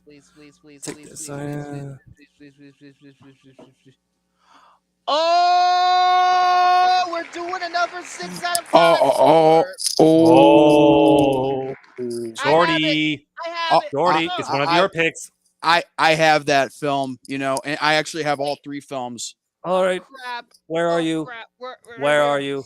Look at these. Look at these fanboys going after their Batman Begins discs. Look at this. Look at this. Jordy, look at this. Look at I this know. right here. Well, I know William, and I know Victor. I actually have the. I've been wanting to watch these 4Ks for a while. I've been wanting to watch these 4Ks for a while. So. I have the trilogy Better on late my. than never. I have the trilogy on Apple TV. So, there you go. We actually, it's another fucking masterpiece of a movie, but this time it's actually more fun to watch. But you know what that means? You're gonna have to. You're gonna have to no get. shit. We're gonna do the whole trilogy. No shit. Well, yeah. Watch your mouth. No poo-poo. Excuse me. What I was gonna say is now you got to get rid of that movie and replace it with The Dark Knight. Hold up. Uh-oh. Is my signal bad? Can you still hear me? No, you're good. Yeah, okay, you're good. Tell me you were gonna say. I was saying that all you got to do is get rid of that and then replace it with The Dark Knight, in case we have to spin again next week. I'll do that. I'll do that once we get off the air. I'll do that when we get off the air. I'll replace it with The Dark Knight. So doing the whole folks, trilogy, it'll be so masterpiece rewarding. back to back, baby. Hell Back yeah. masterpieces. We're doing. I love it. We went to do the best film of 1998. Now we're doing the best film of 2005. But then again, that's not saying very much because 2005 was shit. Oh in my terms of god. movies. Oh my god. Still, fucking Eddie the Plane Bitch Fit Magoo. Ugh. Or the one movie that shall not be named in terms of, which is like the death of comedy. Oh my god, Dirty Love. That is so bad. The Dark Knight episode 97. Wait, what? The Dark Knight episode 97. What is that supposed to be? Oh, episode 97 of what? Pain of Flicks with Dicks or Pain and Gain or one of them two. It's one of them. What are you talking about? Are you like ask Jose? Don't ask me. Jose, are you like a Simpson character where you kind of like chilling with wait, chilling with Jordy? Wait, what? Oh, that's right, because he was part of episode 97. I get what he's talking about. It's about that. It's about when Romy told Dante to watch The Dark Knight. Yes. Oh, that's right. That's right. Yeah, and then he went off on Eric saying like, and then you have Eric, and he's like, do that Mr. Casual impression, but even though Eric doesn't have anything to do with Mr. Casual, he's like, you can't watch it. You got AEW tonight. Oh, the audacity! That is 1 out of 10 favorite moments of the entire Chilling with Jordy program. I love that so much. Okay, I just replaced the Batman Begins with the Dark Knight for when it's contractually obligated to do so. I just replaced that just now. So Contractually obligated. Anyway, so do you want me to do the outro? Yeah, let's get the fuck out of here. Conclude, Jordy. Well, folks, if you like this, give it a thumbs up. If you miss your chance to live chat, comment down below. Give us your thoughts and opinions. Also, be sure to subscribe if you're new to the David 3000 Network. And also hit the notification bell so that way you'll be notified whenever this channel does an upload, a premiere, or a live stream like this one at all times. Same goes for the Conqueror, William Braun, the Count, Victor Devalle, and yours truly, the Youngblood Outsider, Jordy Scow, a.k.a. J-Man's Legit. And with that being said, God bless you all. Have a great night and stay healthy for Barry tomorrow. Now, if you excuse us, it's time for some Batman. And I'm sorry if I sound like this because I'm drinking brisk tea. I'm Batman. I'm Batman. Hey, Freeze, I'm Batman. Okay. Hello, Freeze. I'm Batman. Oh my god. Oh, Can you imagine we might have to cover that film one day too? Oh Jesus, we're one at a time. We do the Christopher Nolan Dark Knight trilogy first, and then we might go backwards. So well, what about the 1969 one? Oh, I forgot about the 1969 one. I don't know. We'll think about that's a great film though. We'll think about it. So in the meantime, I'm gonna go try and fucking sue David Zaslav so we can get the Federal Trade Commission on my side. Goodbye, everybody.